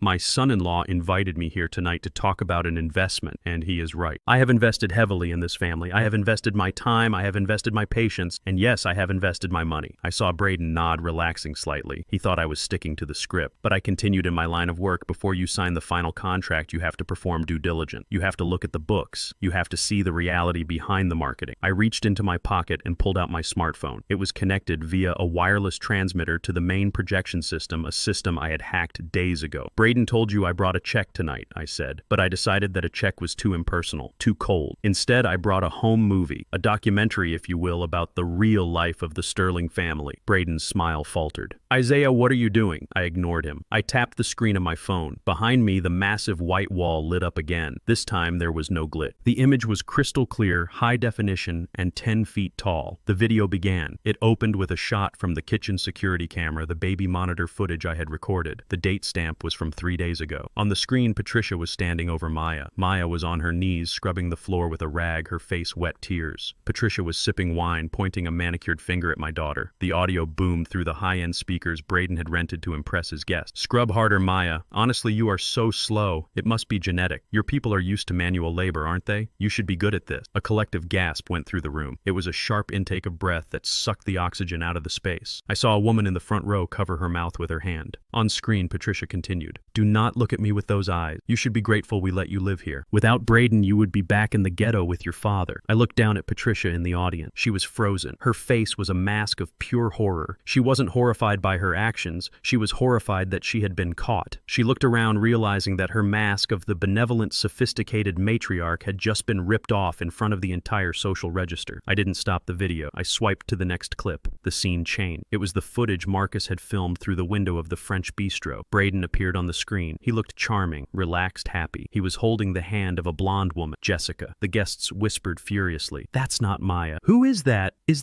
she pregnant?" On screen, Braden raised a glass of wine. The parabolic microphone Marcus used had captured the audio perfectly. "To us, babe," Braden said on the screen, "and to our son." He reached out and rubbed Jessica's baby bump. "I can't wait to get out of that house," Braden continued, his voice echoing in the silent ballroom. "Maya is suffocating me. She walks around like a martyr. It's depressing," Jessica's voice chirped up. "But what about her dad? The scary one?" Braden laughed on screen. It was a cruel, mocking laugh. "Isaiah? He's not scary. He's a useful idiot. A senile old ATM machine. I just need him to sign the house sale papers, and then I'm flushing them both. The nurse and the brat. I'll give her $5,000 to shut her up. If she fights, I'll take custody just to spite her. The courts hate single mothers especially. Well, you know." The video ended on a freeze frame of Braden's laughing face. The silence in the room was heavy, oppressive, and absolute. It was the kind of silence that precedes an explosion. I looked at the real Braden. He was standing next to me, but he looked like he had been struck by lightning. His mouth was open, but no sound came out. He was staring at the giant image of himself, the image that revealed every dark, twisted corner of his soul. I turned back to the microphone. "A useful idiot." I repeated, my voice calm but cutting like a razor. "That is what he calls the man who paid for his wedding. That is what he calls the grandfather of his child." I looked out at the crowd. "You came here to celebrate success. You came here to rub shoulders with a rising star. But look at him." I pointed at Braden, who was now trembling, backing away toward the edge of the stage. "This is not a businessman. This is a thief. This is a liar. This is a man who starves his own daughter to pay for gambling debts. A man who uses racial slurs against his own wife to feel superior." I walked over to the edge of the stage, looking down at Patricia. "And this," I said, pointing my cane at her, "this is the architect of the cruelty. A woman who beats her daughter-in-law down because she is too insecure to lift herself up." Patricia shrank back, clutching her pearls, shielding her face from the accusing stares of her friend. I turned back to Braden. He looked like he was going to vomit. "Isaiah, please," he croaked, his voice a broken whisper. "Turn it off. We can explain. It's out of context." "Context?" I asked, raising an eyebrow. I tapped my phone one last time. The screen changed again. This time it wasn't a video. It was a document. It was a bank statement. The Sterling Family Trust, it read at the top. Balance $0. Then a list of transactions scrolled by rapidly. Royal Crown Casino, Crypto Dice, DraftKings, Porsche Payment, Jewelry Store, and finally the document Braden had signed 2 days ago, the loan agreement. I highlighted the clause in red. Collateral 50% equity in the property at 42 Oak Creek Lane. I looked at the crowd. "He told you I was investing in his company," I said. "But the truth is, I just bought his debt. As of this moment, Braden Sterling is not a millionaire. He is destitute. He has gambled away his wife's savings, his daughter's future, and his own home." I walked over to Braden. I stood toe-to-toe with him. "You wanted a check, Braden?" I asked loud enough for the microphone to pick up. I reached into my pocket and pulled out a single quarter, a 25-cent coin, the same kind of coin I had watched my daughter count at the mall food court. I grabbed his hand and slapped the coin into his palm. "Here is your settlement," I said. "It is more than you left my daughter." I let go of his hand. The quarter dropped to the floor, rolling in a circle before settling with a tiny metallic ring that sounded like a death knell. I looked at the guests. "The party is over," I announced. "And if I were you, I would check your pocket. A man who steals from his family will steal from anyone. I stepped back from the microphone. Braden looked at the crowd. He saw the disgust. He saw the phones coming out recording the downfall. He saw his partners turning their back. He looked at me with pure hatred. "You ruined me," he screamed, lunging at me. "You crazy old—" He raised his fist, but he never connected, because before he could touch me, a dark shape moved from the shadow. Marcus stepped onto the stage, moving with the speed of a man half his age. He caught Braden's wrist in midair, twisting it behind his back with a sickening crunch. Braden screamed, dropping to his knees. I looked down at him. "I didn't ruin you, son," I said softly. "I just turned on the lights." I looked toward the kitchen door. Maya was standing there. She was crying, but she was smiling. She walked out not toward Braden, but toward me. The mask was off. The charade was over. And the lion had just taken his first bite. The silence in the ballroom was not empty. It was heavy. It was a physical weight that pressed down on every pair of shoulders in the room. The only sound was the faint hum of the projector fan and the echo of the quarter I had dropped, a sound that seemed to linger in the air like a ringing bell. Braden stood before me, his chest heaving, his face a mask of shattered vanity. He looked at the coin on the floor. Then he looked at the guests. He saw his business partners turning away. He saw the socialites whispering behind their hands. He saw the end of his world. Then came the distraction. A shrill theatrical gasp cut through the tension. It was Patricia. She clutched her chest with a diamond-encrusted hand, her eyes rolling back in her head with the precision of a silent film actress. "Oh, my heart," she wailed, making sure she was loud enough for the doctors in the room to hear. She crumpled to the floor, her gold-sequined dress pooling around her like melted butter. It was a performance designed to shift the narrative. She wanted to be the victim. She wanted the room to rush to her aid, to turn their anger at me for causing an old woman to collapse. But the room did not move. The guests were frozen, trapped between horror and fascination. They knew a performance when they saw one. Braden saw his mother fall, and he saw his opportunity. He didn't rush to help her. He rushed at me. His eyes were wild, bulging with a mixture of panic and rage. He needed the microphone. He needed to stop the truth. "You are lying," he screamed, lunging across the small gap between us. "Turn it off. Turn it off right now." He reached for me, his hands clawed, aiming for my throat or the phone in my hand. He wanted to silence the lion, but he forgot that lions travel in pride. Before his fingers could even graze my suit jacket, a shadow detached itself from the side of the stage. Marcus moved with a speed that defied his size. He stepped in front of me, a wall of muscle and grim determination. He didn't strike Braden. He didn't need to. He simply caught Braden by the lapels of his velvet tuxedo jacket and stopped him cold. The momentum jerked Braden back, his feet leaving the ground for a split second. "Sit down, son," Marcus growled, his voice like grinding stone. "Before you get hurt." Marcus shoved him back. Braden stumbled, tripping over his own expensive shoes, and fell hard onto his backside right next to the rolling quarter. He scrambled backward, looking up at Marcus, then at me. He looked like a child who had been scolded, stripped of his dignity and his power in a single motion. I stepped around Marcus. I adjusted my cuff. I looked down at Braden. Then I looked out at the audience. "Please," I said, my voice calm and authoritative. "Do not be alarmed. Mrs. Sterling is fine. She has a history of fainting whenever the bill comes due." I saw Patricia's eyelid flutter. She was listening. She realized her act wasn't working, but she committed to the bit, lying still on the floor, waiting for a better moment to wake up. I turned my attention back to the screen behind me. "You have seen the moral bankruptcy of this man," I said, pointing to Braden, who was now trying to stand up, his face red with humiliation. "You have heard him plot to abandon his wife and child. You have heard him mock the very family that supported him. But some of you are businessmen. You deal in numbers, not emotion. You might be thinking, well, he is a scumbag, but maybe he is a profitable scumbag." I swiped the screen of my phone. The image of the text messages vanished. In its place appeared a spreadsheet, a complex, detailed financial dossier. "Let's talk about the Sterling investment empire," I said. I used a laser pointer feature on my phone to highlight a column of red numbers. "Braden told you he was expanding. He told you he was building a development downtown. He told me he needed $50,000 to secure a multiplier." I looked at the bankers in the room. I saw them squinting at the screen. I saw their faces pale as they recognized the data. "The truth is," I continued, "Braden, Sterling has been insolvent for 6 months. A gasp went through the room. This was the language they understood. Infidelity was a scandal, but bankruptcy was sin. I swiped to the next document. It was a letter from the IRS. "He hasn't paid federal taxes in 2 years," I read aloud. "He is currently under audit for claiming business expenses on luxury vacations, gambling losses, and yes, even payments to a certain bottle service waitress." I looked down at Braden. He was shaking his head, mouthing the word "no" over and over again, but the fight had gone out of him. The evidence was 10 feet tall and glowing in high definition. I swiped again. This time a credit report appeared. "He has 18 credit cards," I said, "all maxed out. He even opened 3 cards in the name of his daughter Lily. A 5-year-old girl has a credit score of 400 because her father bought online poker chips with her identity." The murmurs in the room turned into angry growl. People were checking their own pockets, wondering if they had lent him money, wondering if they were exposed to his toxicity. But I wasn't done. I had one final nail for the coffin. I paused. I let the silence build again. I looked at the house around us, the crystal chandeliers, the high ceilings, the marble floors. Braden stood up. He tried to rally one last time. He straightened his jacket, trying to salvage a shred of authority. "Get out of my house," he rapped. His voice was weak, but he tried to inject venom into it. "Get out, Isaiah. You have had your fun, but this is my property. I want you off my land, now, or I will call the police for trespassing." I smiled. It was a genuine smile this time, a smile of pure, unadulterated victory. "Your house?" I asked. "Yes, mine," Braden shouted, gaining a little confidence. "My name is on the deed. I own this. You are just a guest who is leaving." I shook my head slowly. "You really don't read the mail, do you, Braden?" I asked. "You are so busy chasing the next scam that you ignore the warnings." I tapped my phone one last time. The screen changed. It was a document with the seal of the county bank. It was a foreclosure notice dated 3 months ago. "You stopped paying the mortgage in July," I said. "The bank sent you 4 notices. You threw them away. Or maybe you hid them so Maya wouldn't see." Braden went pale. He knew this was true. "The bank scheduled an auction for this property next Tuesday," I explained to the crowd. "Braden was hoping to use my $50,000 to pay the arrears and stop the auction. That was his plan, to use my money to patch the hole in his sinking ship." I took a step closer to the edge of the stage. But I said, my voice dropping to a whisper that echoed like thunder, "I have a friend at the bank, and I have a lot of liquid assets for a senile old man." I swiped the screen. A new document appeared. A deed of sale, dated this morning at 9:00 a.m. "I bought the debt, Braden," I said. "I bought the mortgage note from the bank this morning. I paid it in full, cash." I watched the realization wash over him. It was like watching a building collapse in slow motion. His knees gave way. He grabbed the edge of a table to hold himself up, which means I said, looking him dead in the eye, "This is not your house. This is my house." The room erupted. The shock was electric. The guests looked around, realizing they were drinking my wine, standing on my floor. I looked at Patricia. She had stopped playing dead. She was sitting up staring at the screen, her mouth hanging open. She realized that she wasn't just humiliated, she was homeless. "You are trespassing, Braden," I said, using his own words against him. "And since I am the owner, I have the right to decide who stays and who goes." I pointed to the door. "And I want you out." Braden looked around. He looked for an ally. He looked for a friend. But there were no friends in that room. There were only witnesses to his destruction. "But where will I go?" he stammered. He sounded like a child. "I don't know," I said, cold and unfeeling. "Maybe you can sleep in the Porsche." "Oh wait." I tapped the screen again. A repossession order for the Porsche appeared. "The leasing company is on their way," I said. "I called them an hour ago. I told them exactly where the car is. They were very grateful." "Apparently you haven't made a payment on that either." Braden looked at me with tears in his eyes. "Isaiah, please," he begged. "We are family." "Family?" I asked. I looked toward the kitchen door. Maya was standing there. She walked out into the room. She held her head high. She walked past the staring guests. She walked past Patricia, who was trying to stand up. She walked past Braden without even looking at him. She came to stand beside me. I put my arm around her. "This is my family," I said. "And you, Braden Sterling, are just a bad investment that we are writing off." I looked at Marcus. "Marcus," I said, "please escort Mr. Sterling off the premises. And his mother, too." Patricia shrieked. "You can't do this. I am an old woman. I have nowhere to go." I looked at her. "You have the spa." "Patricia," I said, "I hear it is very relaxing. Maybe you can sleep in the sauna." Marcus stepped forward. He grabbed Braden by the arm. He signaled to another guard who grabbed Patricia. They didn't struggle. They were too broken. They were dragged toward the front door, their feet dragging on the marble, their cries of protest swallowed by the silence of the room. The heavy oak doors slammed shut behind them with a finality that shook the window. I stood there on the stage, my arm around my daughter, the deed to the house glowing on the screen behind me. I looked at the guests. They were silent, waiting for what would happen next. I picked up the microphone one last time. "I apologize for the disruption," I said, "but the audit is complete. The accounts have been balanced." I looked at the waiter. "Please continue serving the champagne," I said. "It is good vintage, and unlike my son-in-law, it is paid for." I put down the microphone. I turned to Maya. She buried her face in my chest and sobbed. But they weren't tears of sadness. They were tears of relief. The weight was gone. The monster was gone. We were standing in the wreckage of a life, but the foundation, the real foundation, was stronger than ever. The unmasking was complete. The house was clean, and the lion was finally ready to rest. The heavy oak doors had barely clicked shut behind the last of the fleeing guests when the side door to the ballroom opened again. This time it was not a waiter or a lost socialite. It was a man who looked like he had been carved out of granite and dressed in a suit that cost more than Braden's Porsche. He carried a leather briefcase that looked heavy with the weight of judgment. This was Elijah Graves. He was not a family lawyer. He was a corporate litigator, a man I had known for 30 years, a man who specialized in hostile takeovers and destroying the enemies of his clients. He walked across the marble floor, his footsteps echoing with a precise military rhythm. He did not look at Braden, who was still on his knees. He did not look at Patricia, who was clutching her pearls and hyperventilating on a velvet chair. He walked straight to me and nodded. "Mr. Thorne, the paperwork is finalized. Thank you, Elijah, I said. Please proceed. Braden scrambled to his feet. He looked at Elijah, then at me. He tried to summon some of his old arrogance, but it was like trying to light a match in a hurricane. Who is this? He demanded, his voice cracking. You cannot just bring people into my house, Isaiah. I am going to call the police. I am going to sue you for defamation. Do you know who I am? Elijah stopped opening his briefcase. He looked at Braden over the rim of his spectacles. His eyes were cold and dead. I know exactly who you are, Mr. Sterling, Elijah said, his voice smooth as glass. You are the defendant, and I am Mr. Thorne's legal counsel. And as for calling the police, I would advise against it, considering the outstanding warrants for fraud that will likely be executed within the hour. Braden went pale. Warrants. Elijah placed a stack of documents on a cocktail table, moving a half-empty glass of champagne out of the way with a look of distaste. Let us review your current situation, he said. 2 days ago, you signed a promissory note with Mr. Thorne for the sum of $50,000. Braden scoffed. A loan. It was a personal loan, family to family. I will pay it back. I just need a little time. Elijah picked up the document, the very one Braden had signed on the kitchen table without reading. Clause 4, Section B. Elijah read aloud. The borrower agrees that this loan is conditional upon the maintenance of moral standing, specifically the adherence to the vows of marriage. Any act of infidelity proven by digital or physical evidence constitutes an immediate default. Elijah paused and looked at the projection screen where the image of the text messages had been. Given the evidence presented tonight regarding your relationship with Miss Jessica Miller, the default is triggered immediately. So what Braden shouted. So I owe him $50,000. Fine, I will write a check. Elijah shook his head slowly, almost pitying. You really should have read the fine print, Mr. Sterling. Clause 4, Section C states that in the event of a default based on moral turpitude, the principal sum becomes due immediately along with a punitive interest penalty of 200%. Braden's mouth fell open. 200%. That means Elijah continued tapping a calculator on his phone. You currently owe Mr. Thorne $150,000, payable immediately in certified fund. I do not have that kind of money, Braden whispered. We know, Elijah said. Which brings us to the collateral. He pulled out another document. You pledged your 50% equity in this property as security for the loan. Since you cannot pay the cash, Mr. Thorne is exercising his right to seize your equity. Braden looked around the room, his eyes darting frantically. You cannot do that. This is my house. My name is on the deed. Elijah pulled out a third document. This one had a blue seal on it. Actually, Elijah said, this is the interesting part. You see, Mr. Sterling, you stopped paying your mortgage 6 months ago. The bank initiated foreclosure proceeding. Technically, you have not owned this house for weeks. You were just squatting here waiting for the sheriff to kick you out. Braden slumped against the wall. The fight was draining out of him. However, Elijah continued, Mr. Thorne is a generous man. This morning, he purchased the distressed note from the bank. He paid off the arrears and the principal balance. Elijah walked over to Braden and held up the deed. Mr. Thorne is now the sole legal owner of the property at 42 Oak Creek Lane. Your equity has been absorbed by your debt. You own nothing. Not a brick, not a shingle, not a blade of grass in the garden. I stepped forward then. I walked past Elijah and stood in front of Braden. I wanted him to see me. I wanted him to see the old man he had mocked, the useful idiot he had planned to discard. I own the roof over your head, Braden, I said softly. I own the bed you sleep in. I own the kitchen where you made my daughter scrub the floors. I turned to Patricia. She was staring at me with a mixture of hatred and terror. And you, Patricia, I said. You told my granddaughter that she was different. You told her she didn't belong in this world. Well, you were right about one thing. She doesn't belong in a world of lies and debt. Patricia stood up, her legs shaking. Isaiah, please, she whimpered. I am an old woman. You cannot just throw me out on the street. It is nighttime. It is cold. I looked at her. I remembered the way she had looked at Maya when she slapped her. I remembered the coldness in her eyes. You have a coat, Patricia, I said, and I am sure Braden has some friends who will take you in. Maybe the ones he was bragging to earlier. Oh wait, they all left when they found out he was a fraud. I looked at my watch. It was a Patek Philippe I had worn for special occasions for 40 years. It is now 9:15, I said. I looked at Braden and Patricia. You have 30 minutes. 30 minutes, Braden gasped. To do what? To pack your personal effects and vacate the premises, I said. And when I say personal effects, I mean clothes and toiletries. The furniture stays. The electronics stay. The art stays. Anything bought with marital funds or my money stays. But 30 minutes, Braden cried. We cannot pack a whole life in 30 minutes. You do not have a life here anymore, Braden, I said. You have a suitcase. I turned to Marcus, who was standing by the door. Marcus, I said, please supervise the packing. Make sure they do not take anything that belongs to Maya or Lily. And if they are not out the door by 9:45, Marcus cracked his knuckle. The sound echoed in the silent ballroom. I will help them. Exit, Marcus finished. Braden looked at me one last time. He looked for a trace of mercy. He looked for the kindly old father-in-law he thought he could manipulate, but that man was gone. In his place was the auditor. And the audit was closed. Run along, son, I said. The clock is ticking. Braden let out a sob. He grabbed Patricia's hand and they ran toward the stairs. It was pathetic. They scrambled like rats fleeing a sinking ship. I heard them arguing as they ran up the steps. This is your fault, Patricia shrieked. You said he was senile. My fault, Braden screamed back. You were the one who wanted the expensive caterer. I stood there in the center of the empty ballroom and listened to their world collapse. It was the sweetest sound I had ever heard. Maya walked up to me. She slipped her hand into mine. Her hand was warm. Did you really buy the house, Daddy? She asked. I nodded. I did, baby. But why? She asked, looking around at the opulence she hated. I hate this house. It is full of bad memory. I looked down at her. I didn't buy it to keep it, Maya. I bought it so I could give you the pleasure of selling it. Her eyes widened. We are going to sell it, I said. We are going to take the money. And we are going to buy a real home. Somewhere with a big yard for Lily. Somewhere that smells like grass and sunshine, not like greed and expensive perfume. And Braden, she asked. I looked at the stairs where the sounds of frantic packing were coming from. Braden is about to learn a very important lesson, I said. What lesson is that? That you cannot build a castle on a foundation of sand, I said, especially when the sand belongs to someone else. Elijah cleared his throat. Mr. Thorne, I also have the papers regarding the custody arrangement. Ah, yes, I said. Elijah pulled out a restraining order. Given the threats Mr. Sterling made on tape regarding kidnapping and emotional abuse, a judge signed this emergency order an hour ago, Elijah said. He is not allowed within 500 feet of Maya or Lily. If he violates it, he goes straight to jail. I took the paper. It felt light, but it carried the weight of freedom. I handed it to Maya. Here, I said, this is your shield. He cannot touch you. He cannot threaten you. He cannot take Lily. Maya took the paper. She pressed it to her chest. She closed her eyes and let out a long, shaky breath. Thank you, she whispered. Do not thank me, I said. Thank the ledger. I looked at my watch again. 20 minutes left. I called out toward the stairs. I hope you are folding your shirts, Braden. It would be a shame to wrinkle them before your job interview, assuming anyone will hire you after I release the rest of the financial files to the public record. I walked over to the buffet table. The ice sculpture of the swan had melted significantly. Its head was drooping. I picked up a cracker with caviar. I ate it. It was salty. It tasted like victory. I looked at Elijah. Can I offer you a drink, counselor? I believe I will take a scotch, Mr. Thorne, Elijah said, snapping his briefcase shut. Neat. I poured 2 glasses. We stood there, the lion and the shark, watching the clock tick down. Upstairs, the frantic thumping continued. They were realizing that 30 minutes is a very short time when you have to leave your dignity behind. I took a sip of the scotch. It burned going down, just like the truth. The sound of suitcases being dragged across the marble floor of the foyer was a symphony of defeat. It was a harsh, scraping noise that echoed off the high ceilings, marking the end of the Sterling dynasty. I stood at the bottom of the grand staircase, leaning on my cane, flanked by Marcus, whose arms were crossed over his chest like a barrier of human granite. Maya stood beside me. She was no longer the trembling bird I had found counting coins in the food court. She stood tall, her spine straight, her eyes dry and clear. Patricia was the first to descend. She had abandoned her act of fainting when she realized no one was coming to catch her. Now she was simply a desperate woman clutching a Louis Vuitton bag that contained the last shreds of her dignity. Her makeup was smeared, tears cutting tracks through the layers of foundation she used to hide her age. When she saw Maya, she did not look at me. She lunged toward my daughter. Maya, please, she wailed, dropping her bag and reaching out with grasping hands. You cannot let him do this. I am an old woman. Where will I go? It is cold outside. We are family, Maya. Think of Lily. Would Lily want her grandmother sleeping on a park bench? It was a masterclass in manipulation. She was using the very child she had insulted to try and save her own skin. She was weaponizing pity just as she had weaponized cruelty. Maya took a step back. She did not flinch. She looked down at the woman who had forced her to scrub floors on her knee. I am thinking of Lily, Maya said, her voice steady and cool. I am thinking of how you told her she was different. I am thinking of how you told her not to play with her grandfather because he was one of those people. Patricia sobbed, falling to her knees. I didn't mean it. I was stressed. You know how I get. I love Lily. I love you, Maya. We can start over. I will treat you better. I promise. Just tell your father to stop. He listens to you. Maya looked at me, then back at Patricia. He is not doing this to you, Patricia, Maya said. You did this to yourself. You spent years planting seeds of hate. Do not be surprised that you are now harvesting a storm. Patricia let out a shriek of frustration, seeing that her tears were not working. She scrambled to her feet, her face twisting from sorrow to pure venom in a heartbeat. You ungrateful little brat, she hissed. After everything we gave you a name, we gave you status. You were nobody before my son married you. And then Braden appeared at the top of the stair. He was carrying 2 duffel bags, sweating sweating profusely, his velvet tuxedo jacket unbuttoned and disheveled. He looked like a king who had been dragged through the mud. He saw his mother screaming, saw me standing there like a Judgment Day statue, and his narcissism kicked in one last time. He dropped the bags. They hit the floor with a heavy thud. "I am not going anywhere," he announced, his voice shaking with a rage that was bordering on madness. He walked down the stairs, pointing a finger at me. "You think you have won, Isaiah. You think because you bought a piece of paper you own me. You are wrong. This is not over." He stopped 3 feet away from me. Marcus tensed, ready to intercept, but I held up a hand. "Let him speak. Let him dig the hole deeper. I am going to sue you," Braden spat. "I am going to sue you for fraud. You tricked me into signing that contract. You misrepresented your intentions. That is entrapment. I will get the best lawyers in the city. I will tie this property up in litigation for 10 years. You will be dead before you ever step foot in this house as the owner." I looked at him calmly. "Lawyers cost money, Braden," I said. "And you have none." "I will find a way," he screamed. "And not just for the house. I am going to take Lily." The air in the room dropped 10 degrees. Maya gasped instinctively, reaching for my arm. "That is right," Braden sneered, seeing the fear on Maya's face. "You think a judge is going to give custody to an unemployed nurse living in a rental apartment? I am the father. I have status. I will paint you as unstable Maya. I will tell the court about your depression. I will tell them you are unfit. I will take full custody, and you will never see her again." He was smiling now, a manic, terrified smile. He thought he had found the trump card. He thought he could still hurt us. I laughed. It was a dry, humorless sound that echoed in the foyer. "You really are delusional, aren't you, son?" I asked. I stepped forward, tapping my cane on the floor. "You want to go to court? Let us go to court." "I would love to go to court." I held up my fingers, counting off the point. "First," I said, "adultery. In this state, adultery is a factor in custody case, especially when the father is planning to move the child in with a mistress he has known for 3 months. We have the texts, Braden. We have the photos of you promising to erase your daughter from your life." Braden's smile faltered. "Second," I continued, "financial instability. You have 18 maxed out credit cards. You have gambling debts. You committed identity theft against your own daughter. You think a family court judge is going to hand a child over to a man who stole her college fund to play blackjack." Braden took a step back. "And third," I said, my voice dropping to a growl, "and this is the one that will bury you. Neglect." "Neglect," Braden stammered. I pulled the medical report from my inside pocket, the one the doctor had given me at the emergency room just 24 hours ago. Medical findings: malnutrition, severe anemia, signs of long-term dietary restriction. I shook the paper in his face. "You starved her, Braden, you and your mother. You denied her food while you ate foie gras. You refused her medical care when she had a fever of 104 because you didn't want to pay the deductible." I stepped closer, forcing him to retreat until his back hit the front door. "That is not just bad parenting," whispered. "That is a crime. It is called child endangerment. And I have the doctor's testimony. I have the nurses who witnessed your mother slap Maya. I have it all." I looked him dead in the eye. "So please, sue us. Take us to court. I promise you, Braden, the only time you will see Lily is through a glass partition in a visitation room under armed supervision." Braden slid down the doorframe. He looked like a puppet whose strings had been cut. He knew it was true. He knew he had no leverage. He was naked before the truth. Just then the room was bathed in flashes of red and blue light. The strobe lights cut through the windows, dancing across the crystal chandelier, illuminating the wreckage of the Sterling family. Sirens wailed outside, cutting off abruptly as the cars pulled into the driveway. Braden looked out the window. "Police," he whispered. "Why are the police here? You said we had 30 minutes. We are leaving." I checked my watch. "I said you had 30 minutes to leave," I corrected. "I didn't say I wouldn't call the authorities regarding the other matter." "Other matters?" Braden asked, his voice trembling. I walked to the door and opened it. 2 police officers stood there. They looked serious. Behind them I saw the neighbors standing on their porches in their bathrobes, watching the spectacle. The shame was public now. "Officer," I said, stepping aside, "thank you for coming so quickly." "Mr. Thorne," one of the officers said, nodding at me. "Is this the individual?" "That is him," I said, pointing at Braden. Braden stood up, panic seizing him. "What is this?" he screamed. "I didn't do anything. This is a civil dispute. You cannot arrest me for a loan." The officer stepped into the foyer. He was a big man with a face that had seen too many lies to be impressed by a velvet tuxedo. "Mr. Sterling," he said, "we are not here about a loan. We received a tip regarding the possession and distribution of narcotics at this address." "Narcotics," Braden squeaked. "That is a lie. He is setting me up." I looked at Braden. "I saw you go into the bathroom 4 times during the party, Braden," I said. "I saw the white powder on your lapel when you came out to give your speech. You were high. That is where your confidence came from. And I am willing to bet that if the officers check that duffel bag you just packed or the glove box of your Porsche, they will find exactly what I told them they would find." Braden looked at the bag at his feet. He looked at the officer. He tried to run. It was a foolish instinct born of pure terror. He lunged toward the side door leading to the garage. He didn't make it 3 steps. The officer moved fast fast, tackling him to the ground. Braden's face hit the marble with a sickening crunch. "Get off me!" he screamed. "Do you know who I am? I am Braden Sterling. You are under arrest," the officer said, pulling Braden's arms behind his back. I watched as the handcuffs clicked shut. The metallic sound was final. It was the sound of a book closed. Patricia began to scream, not for her son, but for herself. "My reputation," she wailed. "What will the neighbors think? Do not take him out the front door. Please use the back." The officers ignored her. They hauled Braden to his feet. His nose was bleeding, ruining his white shirt. He looked at me. His eyes were wide, filled with tears and snot. "Isaiah, help me," he begged. "Please, I will do anything. I will sign the custody papers. Just tell them it was a mistake." I looked at him. I felt no pity. I felt only the cold satisfaction of a job finished. "I cannot help you, Braden," I said. "You broke the law, and in my family we believe in consequences." The officers dragged him out. The neighbors watched as the golden boy of the neighborhood was shoved into the back of a squad car. Patricia stood alone in the foyer. She looked at the open door, then at me. I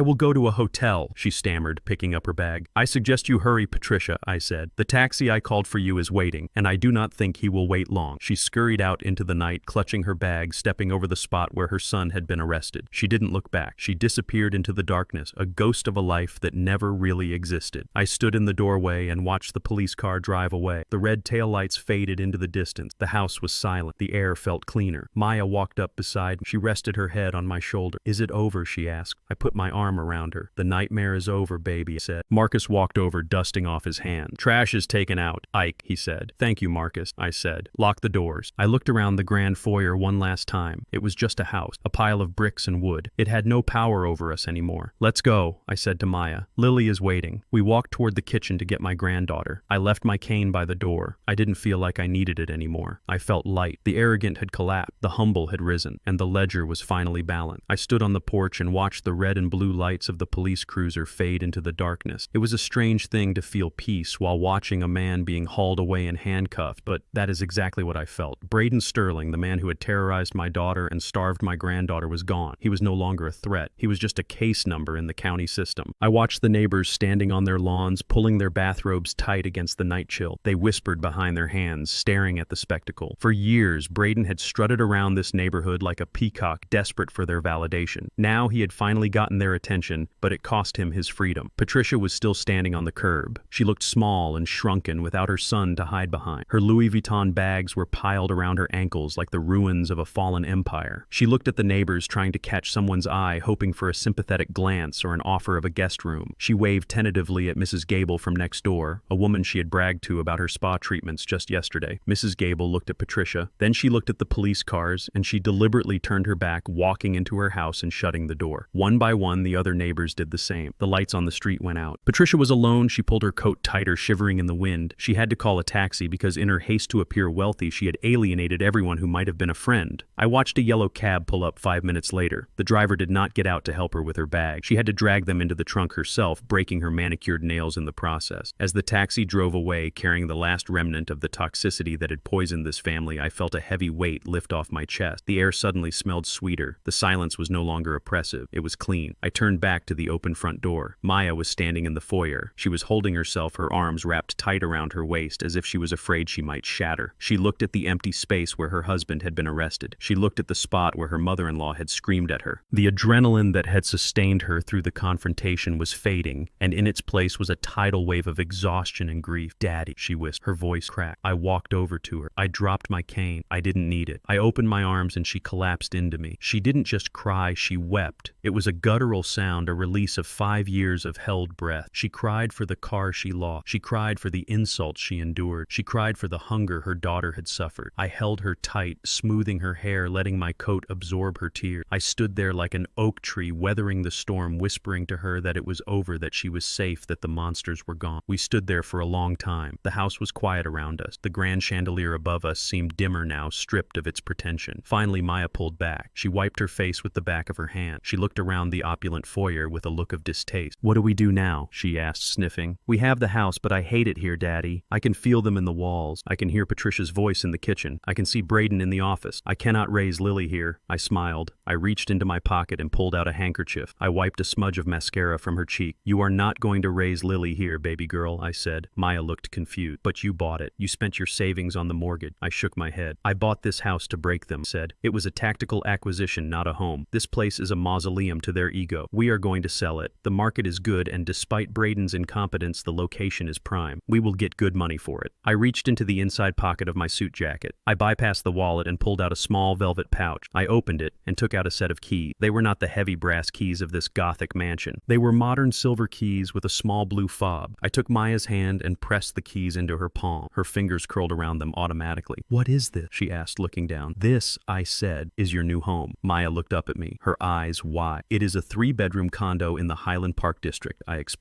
"It is on the ground floor so Lily can run right out onto the grass. It has a big kitchen with sunlight coming in from the east. It is near the best elementary school in the city, and most importantly, it is 5 minutes away from my house." Maya stared at the key. She was trembling again. "But Daddy, how? You spent everything on Braden's debt." I chuckled, a low rumble in my chest. "I told you I was an auditor, Maya. I know how to move numbers. The money I used to buy this house was from a separate investment fund I set up in the 90s. The money for your new apartment came from the sale of my own vacation cap that I haven't used in 10 years. I covered her hand with mine, squeezing the keys tight. "It is fully paid for, Maya. The deed is in your name, just your name. No bank, no husband, no lien. It is yours. It is a fortress that no one can ever take away from you." Maya started to cry again, but these were different tears. These were tears of disbelief and overwhelming gratitude. "And there is one more thing," I said. I reached into my pocket again. This time I pulled out a small blue bank book. It was old and worn, the kind they used to give out 20 years ago. I opened it to the last page and handed it to her. Maya looked at the balance. She gasped, clutching her chest. $200,000. "This is Lily," I said. "I started this account the day she was born. I put a little bit in every month. And when I found out Braden had stolen her college fund, I moved some other assets around to top it up." I looked her in the eye, stern and serious. "This money is in a trust. Braden cannot touch it. The government cannot touch it. Even you cannot touch it until she is 18, unless it is for medical emergencies or education." Maya looked at the book, then at the key, then at me. She shook her head slowly as if she was waking up from a long, dark dream. "I do not know what to say," she whispered. "I thought I had lost everything. I thought I was going to be on the street." I put my hands on her shoulder. "You are a thorn, Maya," I said fiercely. "We do not end up on the street. We might stumble. We might get bruised. We might even get fooled by a man in a nice suit for a while, but we always land on our feet." I looked toward the kitchen where Lily was sleeping in the nanny's room, unaware that her world had just shifted on its axis. "Go get my granddaughter," I said. "Pack a bag. We are not staying here tonight." "Where are we going?" she asked. "We are going to your new home," I said. "The fridge is full. The heat is on. And I believe there is a very comfortable guest room for an old man who is tired of sleeping on a lumpy sofa." Maya laughed. It was a watery, shaky sound, but it was real laughter. It was the sound of freedom. She ran to the kitchen. I watched her go. She looked lighter. The burden of the debt, the abuse, the constant fear, it was all gone. I walked to the front door and picked up my cane. I looked around the foyer one last time. I looked at the spot where Braden had fallen. I looked at the spot where Patricia had stood. "Good riddance," I whispered. I walked out onto the porch. The night air was crisp and cold. I took a deep breath, filling my lungs. I felt tired. My bones ached. The adrenaline was wearing off, and I could feel every one of my 71 years. But it was a good kind of tired. It was the tiredness of a man who had built a wall to protect his village and finished just before the storm hit. Maya came out carrying a sleeping Lily wrapped in a blanket. My granddaughter's head was resting on Maya's shoulder, her thumb in her mouth. She looked peaceful. I took the bag from Maya's shoulder. "Let me drive," I said. "But your eyes," Maya said. "My eyes are fine," I said, walking toward the Porsche that was still sitting in the driveway. The tow truck hadn't arrived yet. "Actually," I said, stopping. "We are not taking the Porsche. That belongs to the bank now." I pointed to my old reliable sedan parked on the street. "We are taking the Chariot," I said. Maya smiled. She carried Lily to my car. I buckled them in. I got into the driver's seat. The engine started with a familiar rumble. No flash, no roar, just reliability. As we drove away, I looked in the rearview mirror. The Sterling mansion sat dark and looming on the hill. It was a beautiful house on the outside, but inside it was rotten. I looked at Maya in the passenger seat. She was looking out the window, watching the city lights go by. She was holding the keys to her new apartment in one hand and the bank book in the other. "We are free, Daddy," she whispered. "Yes, we are, baby girl," I said, turning onto the highway. "We are free." And the best part was Braden Sterling was currently sitting in a holding cell, probably realizing that the only thing he owned now was a pair of orange coveralls, and those didn't even have pockets. I turned on the radio. Some old jazz was playing. I hummed along. The lion had hunted, the lion had eaten, and now the lion bringing his cubs home. 6 months have passed since the night the lights went out at the Sterling mansion. It is May now, and the spring sunshine is pouring through the large sliding glass doors of Maya's new condo. It is a different kind of light than what we had at the old house. It does not reflect off cold marble or gilded mirrors. It lands on warm oak floors and soft rugs and toys that are scattered happily across the living room. I am sitting in my favorite armchair, a sturdy leather recliner that Maya insisted on buying for me with her first paycheck from her new job. I have a cup of chamomile tea in my hand. It is quiet, but it is a good quiet. It is the silence of peace, not the silence of fear. Outside, on the small patio patch of green lawn that belongs to the ground floor unit, I can see Lily. She is running through the sprinkler, squealing with joy. She is not the pale, shivering ghost I carried into the emergency room last winter. Her cheeks are round and pink like ripe apples. Her legs are strong. She has gained 8 pounds and grown 2 inches. She is wearing a t-shirt that is stained with grass and mud, and to me, it is the most beautiful outfit in the world because it means she is allowed to be a child. Maya is sitting at the dining table. She is surrounded by thick textbooks and highlighted notes. She is studying for her entrance exams for the nurse practitioner program. She is wearing her scrub. She looks tired, but it is the good kind of tired, the kind that comes from building a future, not from dodging abuse. She looks up and sees me watching her. She smiles. It is a real smile. It reaches her eyes, which are clear and bright. I turn my attention back to the small television in the corner. The local news is on. The anchor woman is reading the headlines. Former real estate developer Braden Sterling was sentenced today in federal court. I lean forward slightly. The judge handed down a sentence of 3 years in federal prison for wire fraud, tax evasion, and child identity theft. Sterling, who was arrested 6 months ago following a dramatic confrontation at his home, remained silent as the verdict was read. The screen shows a brief clip of Braden being led out of the courthouse. He is wearing an orange jumpsuit. His hair is shaved. He looks older. He looks defeated. He is not looking at the cameras. He is looking at his feet. The arrogance is gone, scraped away by the reality of a 6x8 cell. I take a sip of tea. 3 years. It is enough time to think. Enough time to realize that the biggest gamble of his life was the one he took against his own family. The news report continues. Sterling's mother, Patricia Sterling, declined to comment. Sources say she has relocated to a state-subsidized housing facility in the South District following the seizure of the family assets. I nod slowly. The South District. It is a humble neighborhood, the kind of place Patricia used to look down on from her ivory tower. Now she is living in it. She is living on a fixed income, standing in line at the grocery store with the very people she used to mock. It is a harsh lesson, but gravity is a law that applies to everyone, even those who think they can fly.